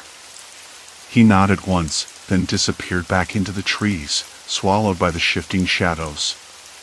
The silence returned, thicker and more oppressive. I felt my breath catch in my chest. The mountain was alive beneath me, and whatever lurked in its depths was watching. I took the first step onto the fragile path he'd drawn, the loose gravel crunching beneath my boots. Behind me, the earth groaned. The point of no return. And I was running out of time. The words hung between us like a thick fog. No rescue teams, no search parties. Just silence. I couldn't shake the chill that crept up my spine. The mountain wasn't just unstable, it was a trap, a shifting tomb carved by old tunnels and fractures hidden beneath the surface. The man's eyes were dark, serious, almost pleading, like he wanted me to understand the gravity of what I was about to face. I swallowed hard, feeling my mouth go dry. So, the voices, the whispers. That's not just in my head. He nodded, his jaw tight. People hear things when the mountain starts moving. Fractures opening, rocks grinding. Sometimes they think they hear other things, voices, footsteps. But it's the mountain, or whoever's watching from the shadows. I glanced around, the cold night pressing in on us.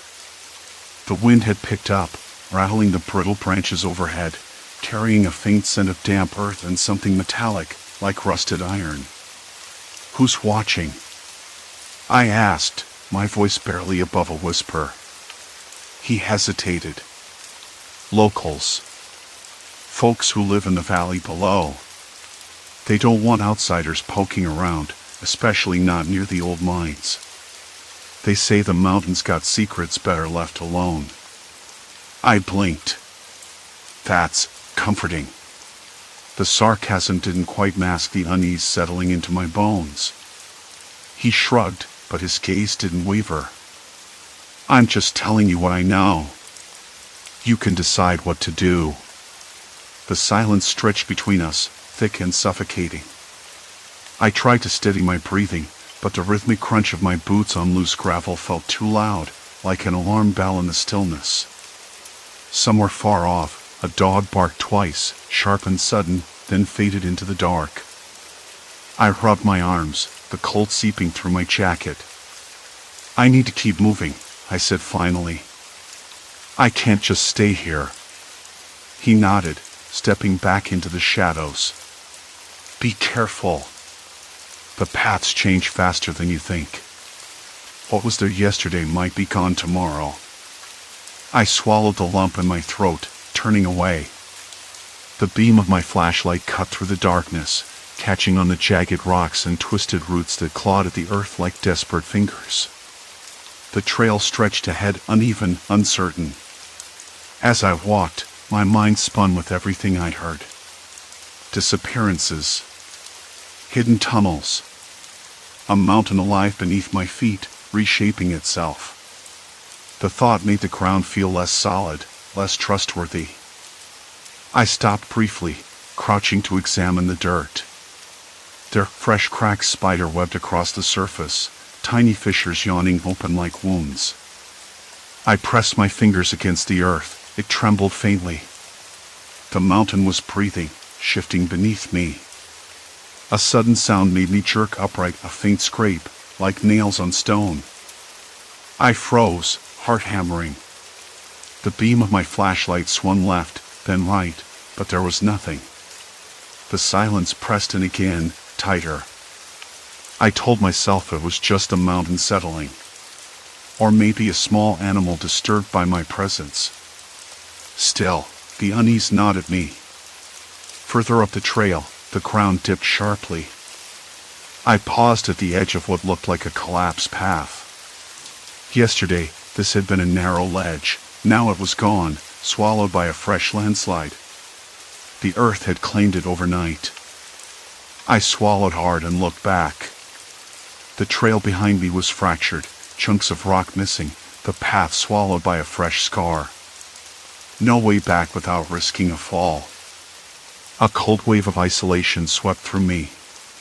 Then I heard it again, the scrape, closer this time. Not the mountain. Something else. Footsteps? Breathing? I swung the light toward the sound. For a split second, I caught a figure, a shadow melting into the trees, then it vanished. My breath caught in my throat. Hello? I called out, voice cracking. Is someone there? No answer, just the rustle of leaves, the sigh of wind. But I knew I wasn't alone. Panic prickled at the edges of my mind. The mountain wasn't just shifting the earth, it was shifting the rules. I was trapped between the collapsing landscape and the unknown watcher in the dark. I took a shaky step forward. The trail narrowed again, winding down a steep incline littered with loose stones. My boots slipped once, and my hands trembled as I steadied myself on a tree trunk slick with moss. A bitter taste filled my mouth, metallic, like blood or old iron. I spat, wiping my mouth with the back of my glove. The smell lingered in the air, mixing with damp earth and pine. Adrenaline surged. I needed to think. Find shelter. Find a way out. Then, faintly, from deeper in the woods, a voice. Low, almost a whisper. It called my name, slow and deliberate. I stopped, frozen. The sound was unmistakable. Not the wind. not the mountain. Sarah, it said again. Sarah. My name on the wind. I shook my head, trying to clear the fog creeping into my thoughts. When the sun finally dropped behind the jagged peaks, the shadows grew so long they swallowed the trail whole. I was halfway up what I convinced myself was the last climb, though the mountain had a way of mocking certainty. The wind was sharper now, biting at my exposed neck and carrying the faint, sour tang of disturbed earth. Every step felt like a gamble, the ground beneath me whispering warnings I couldn't fully understand until it was too late. I stopped, leaning heavily on my knees, chest heaving, sweat running cold in the chill evening air. The trail behind me was gone. Not just obscured by darkness, but physically gone. I remembered the way the dirt crumbled just yesterday, how the edges gave way underfoot like brittle crust. It was an unstable thing, shifting imperceptibly each day. The mountain was swallowing itself, and me with it. I blinked hard, trying to clear the fog in my head. My fingers were numb, and the cold had crept under my jacket, nesting near my ribs. I could taste the metallic tang of fear on my tongue, bitter and sharp. But it wasn't just the mountain I was up against. I heard something else, a faint snapping, a low murmur of voices from somewhere beyond the thinning trees. I froze. My breath caught in my throat. The voices weren't human, or maybe they were. There was something off. Too low, too careful. I tried to pinpoint the direction, but the shifting landscape played tricks, folding the path in on itself like a crumpled map. I had no idea if those sounds were close or miles away. Hello? I called out, voice trembling. Is someone there? Silence. Complete silence. Then the snapping again, just behind a cluster of pines. I swallowed hard, heart slamming, hands trembling. My mind raced through every horror story I'd ever heard about people stranded in wild places, how strangers could be more dangerous than the wilderness itself. I wanted to turn back, but there was no going back. The path had vanished, swallowed by the slow, relentless landslide. The mountain was a living trap, and I was its prisoner. I remembered the small radio I'd packed, a relic from my last trip.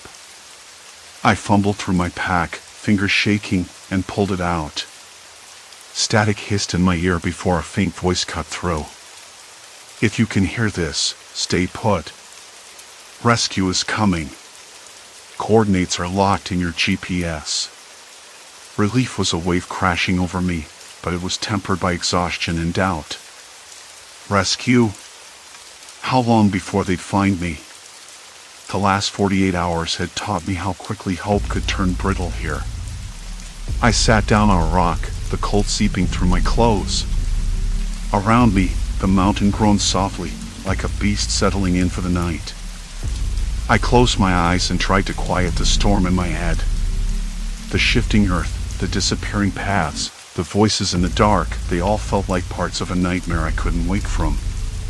Somewhere deep inside, a stubborn spark refused to die. I was beaten, yes, but not broken. The mountain might reshape itself endlessly, but I still had my mind, my senses, my will. I thought about the past days, the confusion, the creeping dread, the strange, unsettling feeling that the land itself was turning against me. It wasn't supernatural. It was real. Terrifyingly real. The kind of terror that gnaws on your sanity because it's so plausible. I thought about my parents, waiting for me to come home. I thought about the promises I'd made to myself, not to give up, not to let fear win. I felt the rough bark of the tree I was leaning against, smelled the damp earth and pine needles, tasted the cold air sharp in my mouth. I whispered to myself, this ends here. And it did. Hours later, long after the moon had climbed high and the stars had scattered like shards of glass across the sky, I heard the crunch of footsteps. Not the careful, hidden sort, but purposeful, steady. A voice called out, clear and human. "Hey! Over here!" I stumbled toward the sound, every muscle aching, every breath ragged. Then, through the darkness, a flashlight beam cut through the black like a lifeline. They found me. The rescue team was a small crew, 2 guides familiar with the mountain's moods and an emergency medic. They moved quickly but carefully, assessing the unstable ground, calling out as they searched. The relief in their eyes when they saw me was palpable, and it hit me harder than the cold or exhaustion. As they helped me down the last stretch to safer ground, I kept looking back at the twisting trail, the cracks in the earth, the trees that seemed to lean in like silent witnesses to my ordeal. The mountain had changed forever, not just in its shape, but in what it had done to me. Later, in the warmth of the rescue cabin, wrapped in a blanket and sipping lukewarm coffee, I let the adrenaline drain away. The hum of the heater, the soft chatter of the rescuers, the distant howl of the wind outside, it all felt impossibly normal. Yet, I knew I'd carry the mountain with me, etched into my skin and my thoughts. I realized then that the real terror wasn't the collapsing paths or the shifting landscape, it was the uncertainty, the loss of footing, both literal and metaphorical. The way the ground beneath me could betray me without warning was a mirror to the frailty of control in life. When one of the guides asked me what I'd learned from all this, I hesitated.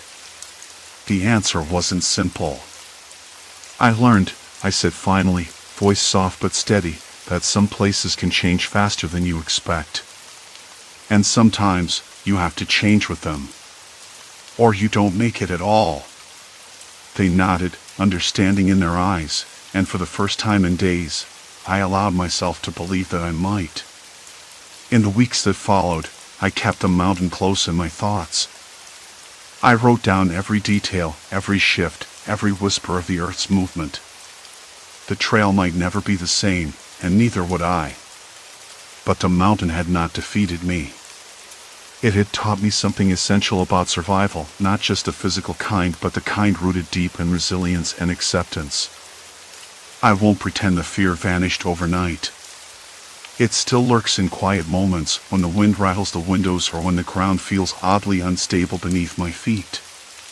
But it's tempered now by a profound respect. For the wildness of the world, for the limits of my own strength, for the thin, fragile thread that connects us to safety. The mountain had reshaped itself. It had trapped me, tested me, and in the end, released me. And I walked away changed, scarred, and silently grateful for the second chance to find my way home. Story 6, Magnetic Disturbance, Lost in the Silent Woods. The thing about being out in the field, away from the hum of city life, away from the endless reach of cell towers and streetlights, is that you start noticing the little details. I remember the crunch of dry leaves beneath my boots as I stepped off the narrow trail and into the thick underbrush. The sun was pushing through the canopy in thin beams, casting long, lazy shadows across the mossy floor. Somewhere nearby, a woodpecker tapped insistently against a tree trunk. It was a sound so natural, so routine, that I barely registered it at first. I had been out here before, many times, surveying for the National Park Service, and this was supposed to be just another run-of-the-mill job. Simple, methodical, something I could check off the list before lunch. My pack was heavy with the usual gear: GPS unit, topo maps, compass, notebooks. I double-checked the devices, the screens blinking alive in the weak light, then pressed forward, deeper into the forest. The plan was straightforward: map this new section of the park boundary that had recently been expanded, an area largely untouched by visitors. No one had been here for years, except maybe the odd hiker or poacher, but that was rare. Too remote, too tangled. At first, everything went as expected. The GPS locked on satellites within seconds, and the compass needle pointed true north without hesitation. But then I hit that patch. I couldn't say exactly where, because the devices started acting strangely before I could mark the spot. The GPS signal flickered, the red dot on the screen wandering without explanation.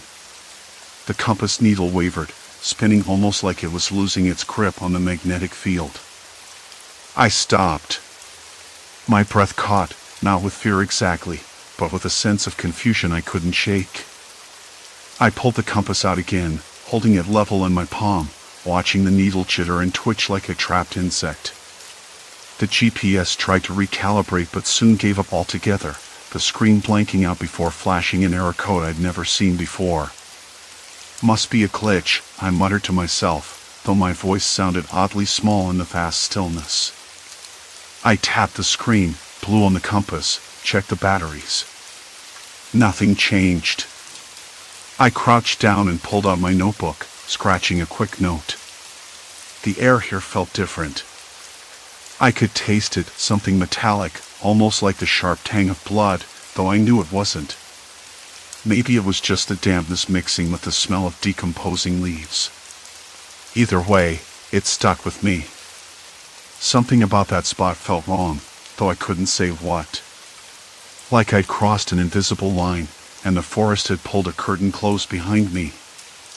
I tried to shake it off, telling myself I was overthinking. Survey work was tedious, and my brain was probably playing tricks after too many hours staring at screens and maps. Still, as I stood up, I noticed the woods were quieter. The tapping of the woodpecker had stopped. The usual rustle of small animals in the undergrowth was gone. Even the wind seemed to hold its breath. I glanced around, half expecting to see someone else. A ranger, a hiker, anyone. But there was nothing but trees and shadows and that strange stillness pressing down. I started walking again, slower this time, eyes scanning for landmarks I could trust. The GPS stubbornly refused to cooperate, and the compass was still spinning. I pulled out the topo map, folding it carefully on my knee, comparing it to the shapes I saw ahead. But the terrain didn't match. Hills marked on the map were flat. Streams that should have curved lazily between rocks appeared as dry beds or disappeared entirely. That's when the first real pang of unease hit me. I had been trained to deal with confusion, with errors and unexpected glitches, but this was different. There was no logical explanation for the data to be so wildly off. I tapped the GPS one more time, watching the signal bar blink out. The compass twirled like a second hand on a clock stuck between numbers. I considered turning back, but the thought felt too easy. Like admitting defeat without understanding what was happening. I'd come too far. Besides, the sun was still high, and I knew the park rangers wouldn't expect me back until evening at the earliest.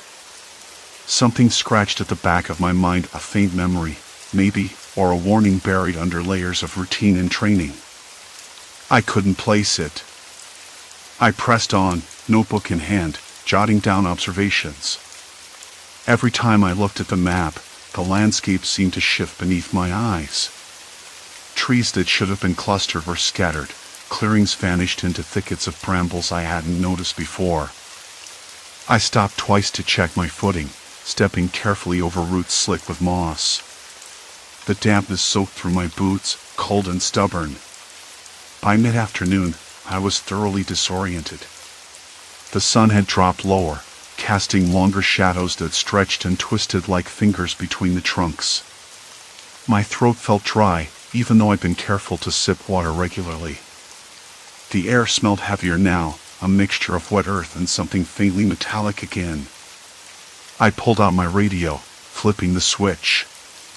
Static. No response. I adjusted the frequency, tried another channel. Silence. I frowned. The park's remote zones sometimes had weak signals, but this was unusual. I tapped the handset a little harder, frustration rising. The silence seemed to swell around me, filling the spaces where voices should have been. I tried my phone next. No bars. No connection. The forest was a bubble, sealed off from the outside world. The thought struck me, if something went wrong here, I'd be on my own. I glanced at the compass one last time. For a brief moment, the needle steadied, pointing north like it was supposed to. Then it twitched, hesitated, and spun again. I closed my eyes, took a breath. The tension in my shoulders loosened for only a second before tightening again. A strange, prickling sensation crawled up my spine. I was being watched, I was sure of it, but not by animals. Something else. I opened my eyes and scanned the tree-line. Nothing moved. No flicker of color, no shape beyond the dense greens and browns. I walked a few steps forward and nearly stumbled over a large rock, slick with moss and oddly out of place. I knelt down, running my fingers over its surface, cold and rough. There was a faint scuff mark along one side, like something had scraped against it recently. A noise broke the silence, then a low, deliberate rustling from somewhere to my right. I froze, heart picking up pace. The sound wasn't like the wind or animals. It was deliberate, slow, almost cautious. "Hello!" I called out, voice tight. No answer. Just that rustling again, a few feet away. I stayed still, listening. The forest hadn't felt this alive since I'd arrived. But alive in a way that unsettled me, that made me wish I was somewhere else. The sun was dipping below the horizon now. Shadows pulled like ink, swallowing the edges of the trees. I planned to set up camp, but there was no clear spot, no safe place that didn't feel like a trap. I looked back the way I'd come, but the path had vanished under a tangle of brush. The map made no sense, the GPS was a useless rectangle of blinking errors, and the compass had turned traitor. I swallowed hard. The forest was no longer a familiar place. It was a maze with shifting walls, a puzzle with pieces that didn't fit. And somewhere beyond the trees, something was watching, waiting. I wasn't sure if I was stepping into danger or simply losing my mind. But I had no choice. I had to find my way out. "Hello!" The word hung in the air, barely louder than a whisper. I didn't answer. My gaze darted to the right, where the rustling had come from, but all I saw was the dense tangle of underbrush, branches swaying gently in a breeze I hadn't noticed before. The silence that followed was heavier than before, pressing in on me like the thick, humid air. I took a slow breath, forcing my hands to stop trembling. The compass in my pocket spun like a confused carousel, and my GPS flickered between no signal and some indecipherable jumble of numbers. The rock beneath my fingers felt cold, unnaturally so for this time of day. I could taste the metallic tang of sweat on my tongue, bitter and sharp. "Who's there?" I managed, voice rough and low. No answer. Just the occasional snap of a twig, like footsteps, but too irregular to be certain. I wanted to convince myself it was an animal, maybe a deer or a raccoon, but I knew better. The deliberate rhythm, the slow pacing, it didn't fit. I backed away from the moss-covered rock, fingers grazing the rough bark of a nearby tree to steady myself. The forest around me seemed to shift under the fading light, shadows deepening and twisting into shapes that didn't belong. My skin prickled, hair standing at attention. Something was wrong here, beyond just the malfunctioning equipment. I pulled out my field notebook, flipping through pages filled with coordinates and sketches from earlier surveys. I found the last entry and stared at it, area exhibiting severe compass and GPS failure. Terrain appears to distort mapping data. Need more data, possible environmental anomaly. The words looked inadequate now. I glanced down at the ground. The moss beneath the rock was thicker here, almost unnaturally lush, like something was feeding off the moisture. The air smelled different too, a faint, sour note beneath the usual pine and earth. I couldn't place it, but it clung to my nostrils. "Look, I'm not crazy," I muttered, mostly to myself. This isn't just some technical glitch. I needed to get a better handle on what was happening, and quickly. If the terrain was warping the instruments, then manual methods were my only option. I took out a small paper map, the kind used before GPS was standard issue. I spread it on a flat rock and began marking landmarks I'd identified so far: the mossy rock, the twisted tree with bark stripped away, the shallow creek that curved and disappeared into shadows. But as I worked, a strange sensation prickled at the back of my neck. Like eyes watching. I stopped and scanned the tree line again. Still nothing. No flicker of movement, no rustle beyond the occasional breeze. I shook my head, trying to clear the creeping unease. Focus.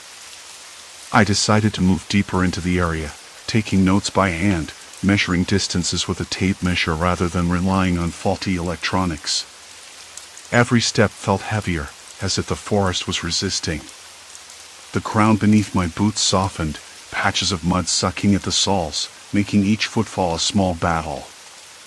The sky was shifting, clouds thickening, casting an eerie gray light that dimmed the colors around me. The smell in the air intensified, a mix of wet leaves, decaying wood, and something faintly chemical. Like bleach, but not quite. I paused near the creek, crouching to examine the water. It was clear but unnervingly still, no ripples even as I dropped a small pebble in. The pebble disappeared beneath the surface, swallowed whole by the dark pool. A sudden noise made me snap upright, a soft, rhythmic tapping, steady and deliberate. It was coming from the trees behind me. I turned slowly, heart hammering. "Who's there?" My voice was firmer this time, though my throat was dry. No response. The tapping stopped. Silence. I took a cautious step back, eyes fixed on the shadows. The forest felt alive in a way that was wrong, too quiet, too watchful. I pulled out my phone, hoping for some signal to call in, but the screen flashed no service. I tapped frantically, frustration rising. Not a single bar. I had to find the others. We were supposed to be working in pairs, but I'd lost contact with my partner, Sam, hours ago. I tried the radio next, static, nothing but static. A low rumble echoed through the trees. At first, I thought it was thunder, but the sky was still clear of storm clouds. The sound grew, shifting into something like distant machinery grinding. I swallowed hard. No construction crews operated in this remote part of the park. The land was protected, untouched, or so I thought.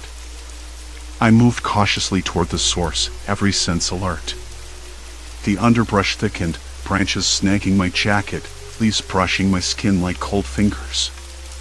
The smell grew sharper, chemical and metallic now. Ahead, I spotted a clearing, an unnatural break in the trees. The ground was bare dirt, marred by strange tire tracks that hadn't been there on previous surveys. I knelt, tracing the marks with a finger. Fresh. My pulse quickened. Who else was here? And why?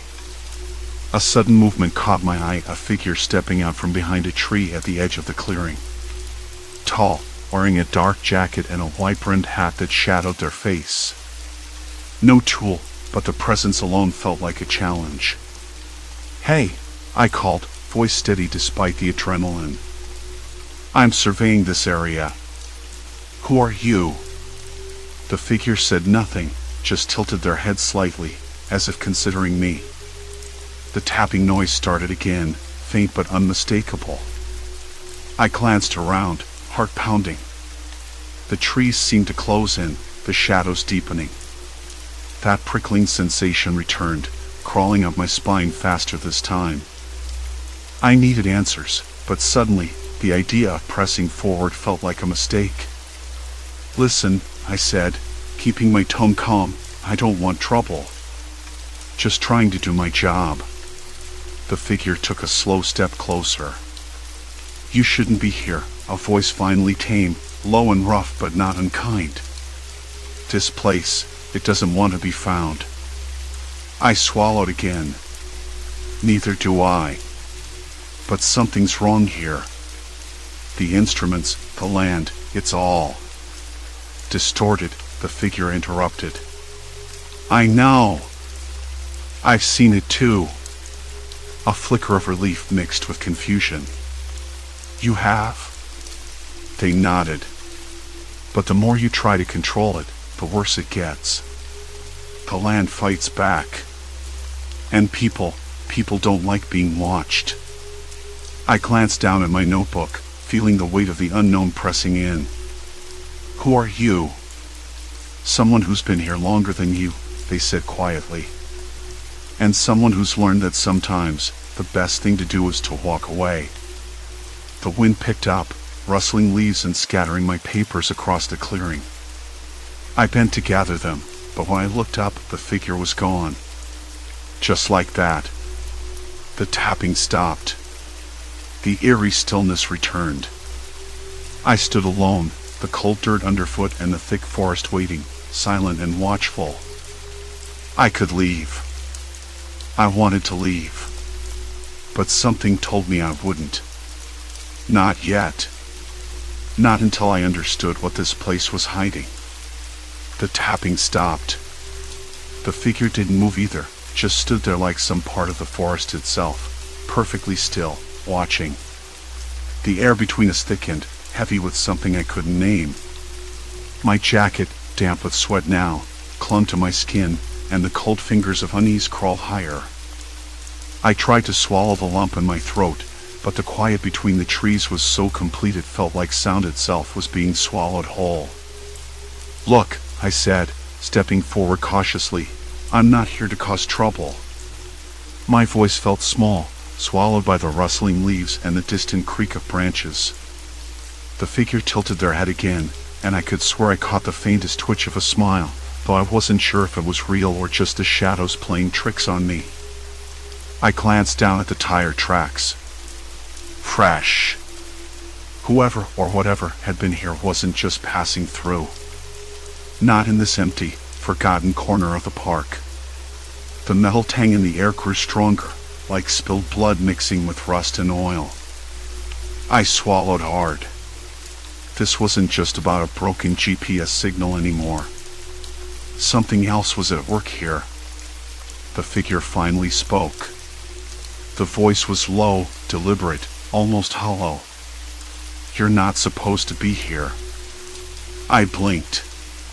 Neither are you, I said, trying to keep my tone even. This is public land, isn't it?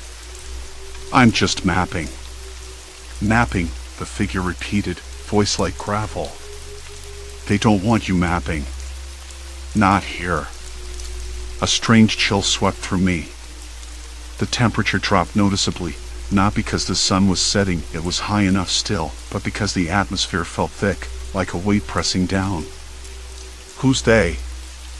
I asked, my voice tighter now. My fingers twitched toward my pack, the one thing I still trusted. The compass inside had spun wild hours ago and the GPS was a dead weight. The figure's eyes, barely visible beneath the hat, flicked toward the trees. You won't find out if you keep poking around. I stared at the clearing. The dirt beneath my knees had a faint oily sheen that caught the light strangely, like the ground itself was slick. I swallowed the sudden dry taste in my mouth and sat back on my heels. Look, I said, I need to finish this survey. It's important. It's my job. The figure shifted, stepping closer, and the faint tapping resumed, slower, more deliberate. It was coming from their pocket, I realized, some small device I couldn't quite make out. I remembered the smell again, the sharp chemical bite mixing with the earth. You don't understand, the figure said, voice dropping lower. This place isn't just lost on the map. It's lost for a reason. I wanted to ask what that meant but caught myself. It was the kind of phrase that sounded like a warning and a threat all at once. I noticed the faint scuff marks around the edges of the clearing, half buried under leaves and dirt.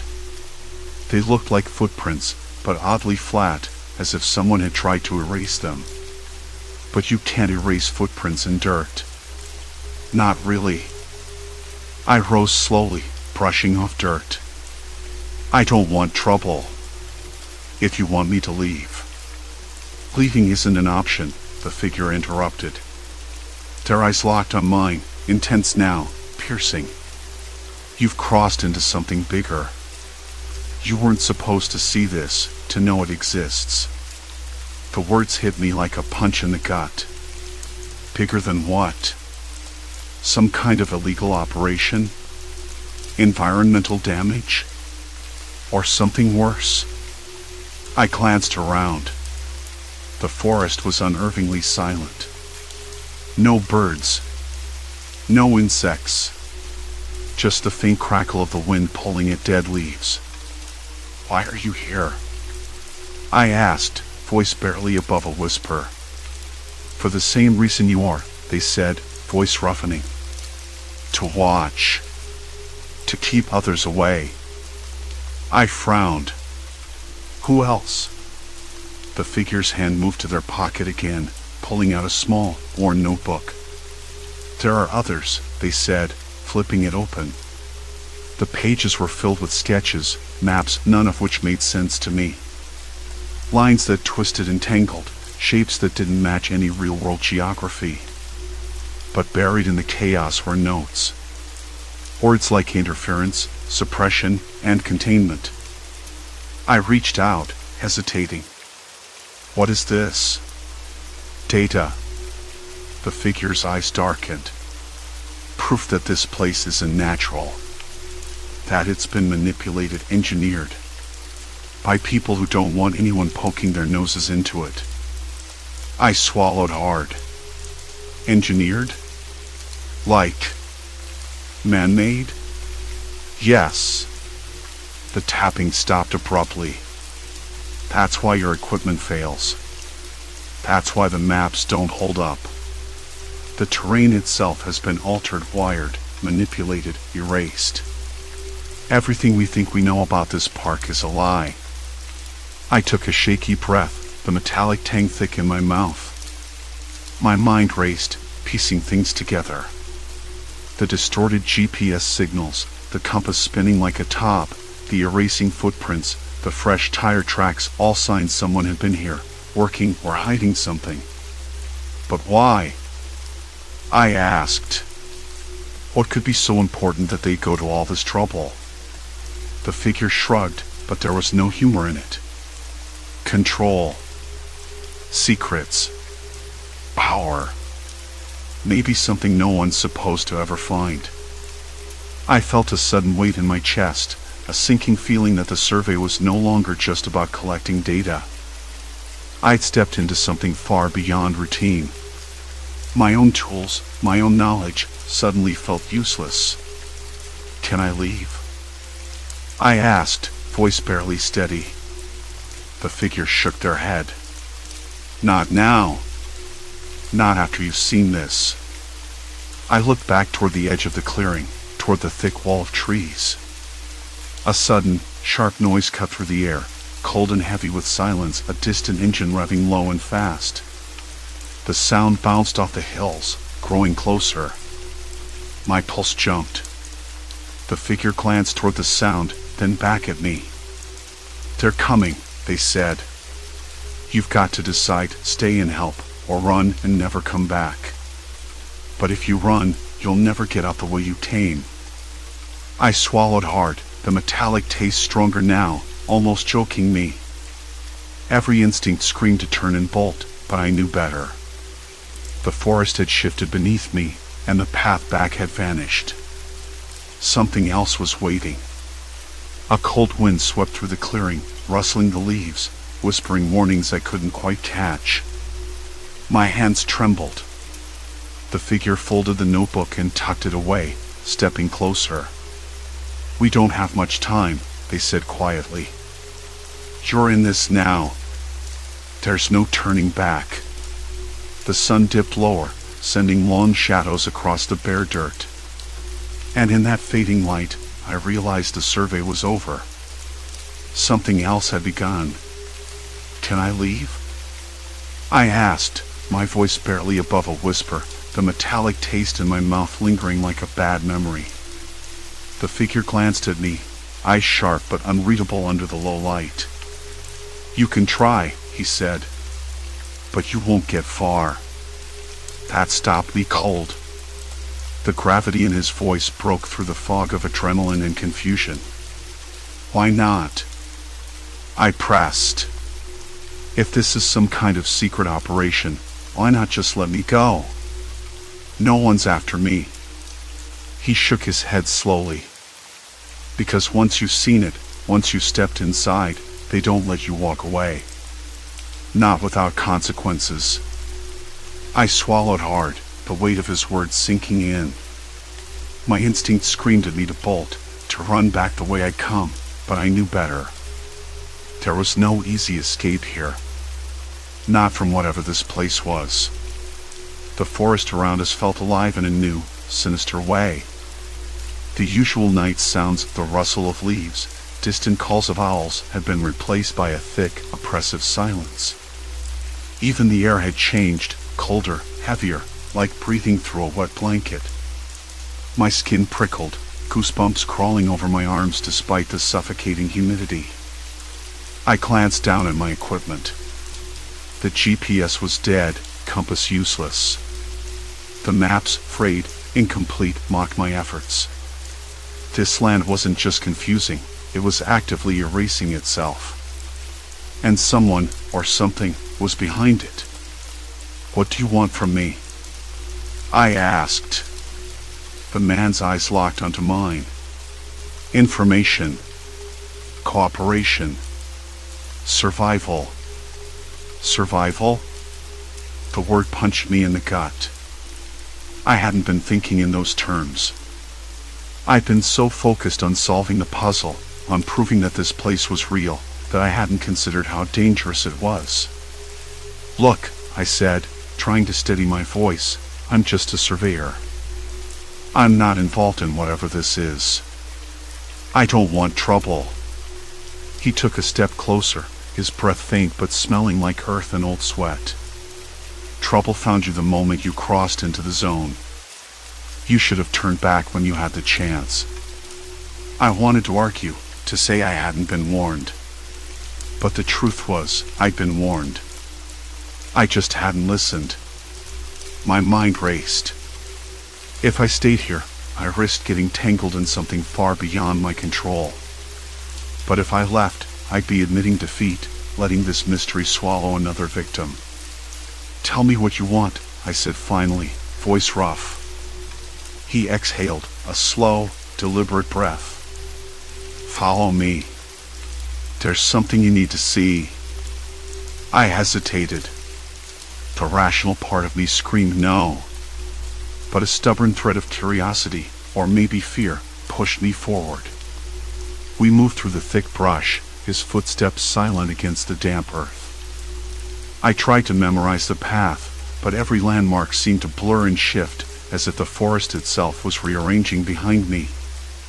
I stopped twice to check my compass, spinning wildly both times, and the GPS flickered between nonsense coordinates.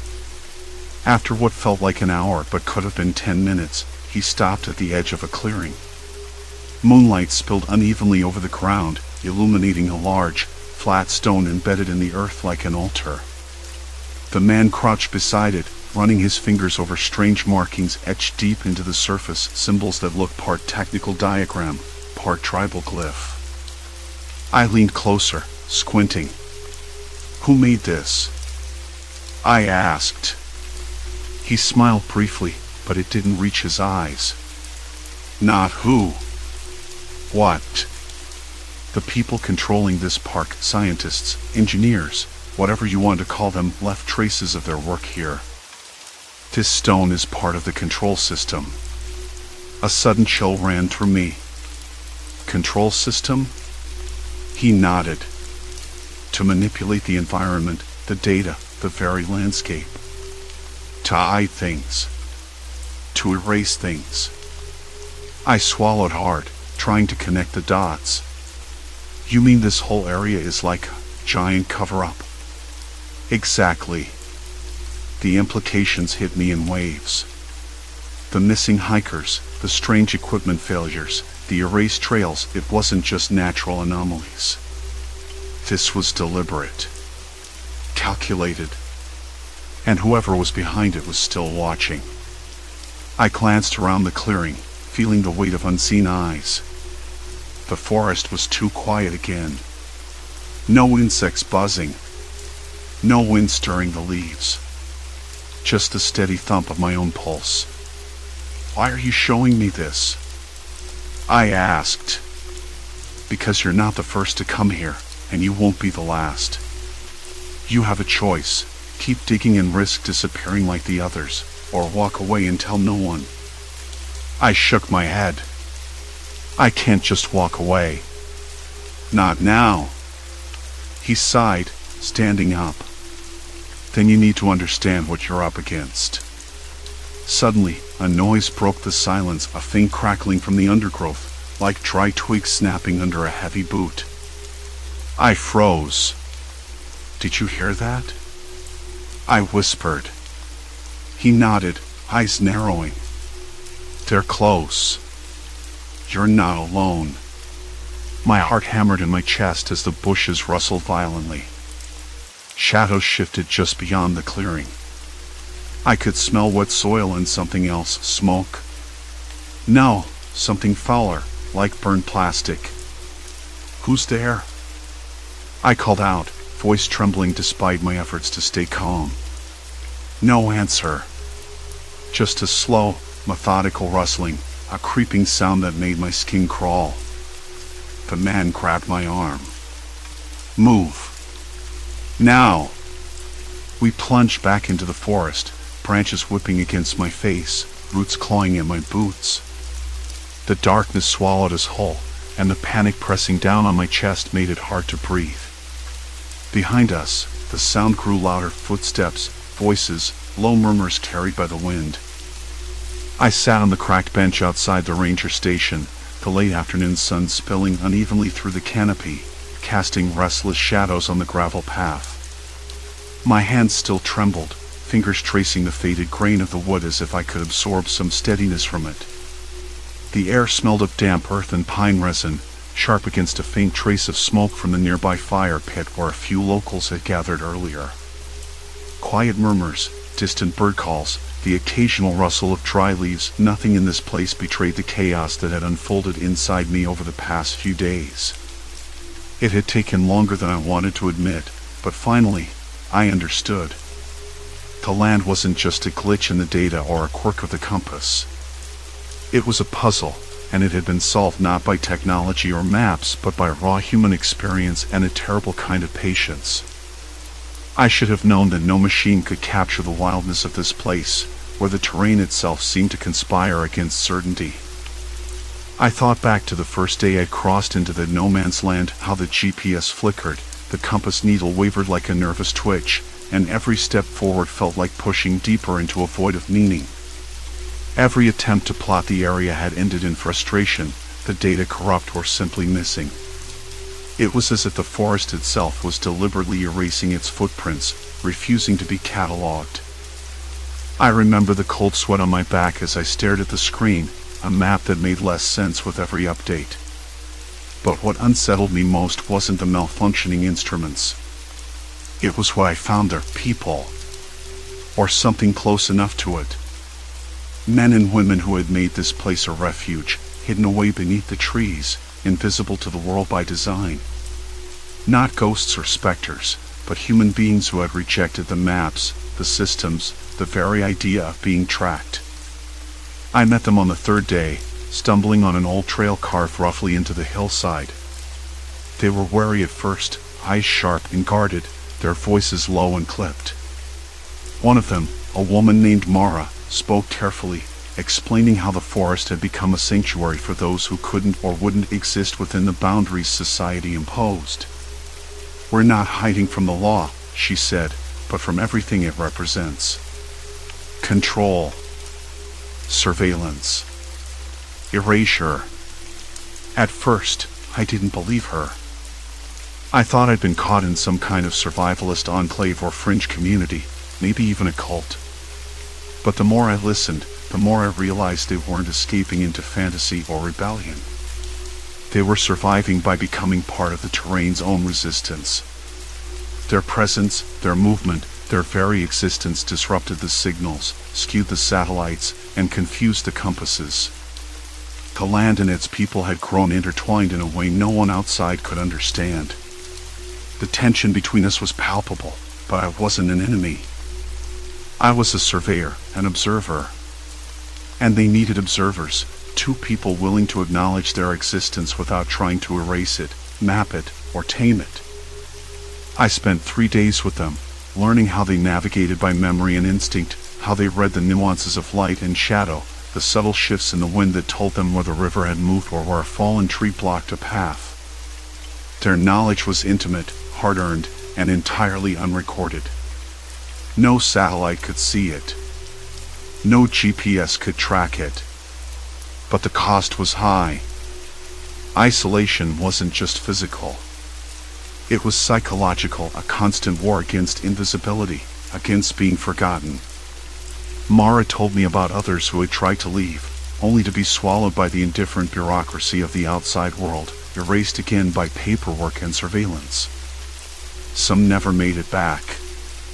Others disappeared without a trace, their stories lost in the static of the maps. I understood then that the terrain wasn't erasing its presence because it was haunted or cursed. It was protecting a fragile ecosystem of human lives that refused to be catalogued. And the very act of mapping was a kind of violence. When I finally left, it was with a heavy heart. The forest had shown me its secret, but I couldn't bring it back with me. How could I? The maps were useless, the data corrupted. And if I published the survey, I risked exposing these people, shattering their fragile peace. I was caught between my professional duty and an unspoken promise to keep this place concealed. Back at the ranger station, I handed over the incomplete data to my supervisor, careful to frame the gaps as technical errors.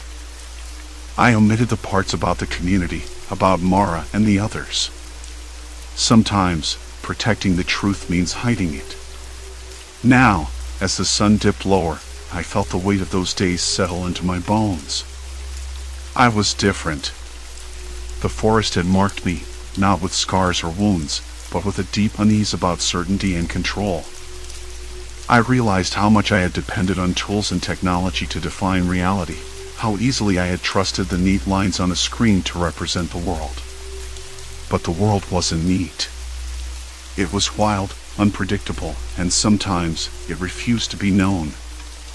I took a deep breath, tasting the sharp pine air, feeling the rough bark of the bench beneath my fingertips. My mind replayed the last moments in the forest, the way Mara's eyes held a mixture of hope and fear, the quiet determination of a group choosing invisibility over assimilation. "Do you ever regret it?" I asked her before I left, voice low. She paused, then shook her head. "No. It's better to be forgotten than to be controlled." I didn't argue. I couldn't.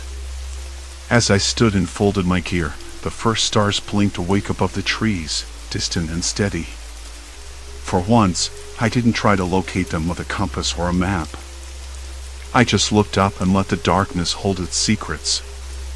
Silence. Complete silence. And for the first time in days, I felt a measure of peace. Not because I understood everything, but because I had learned to accept the unknown. The forest still hid its truths, and that was its right. I walked away from the ranger station, the fading light pressing gently against my back. The land behind me was uncharted, unrecorded, and unyielding. It wasn't a failure of science or reason, it was a reminder that some mysteries are meant to remain. And maybe, just maybe, that was enough.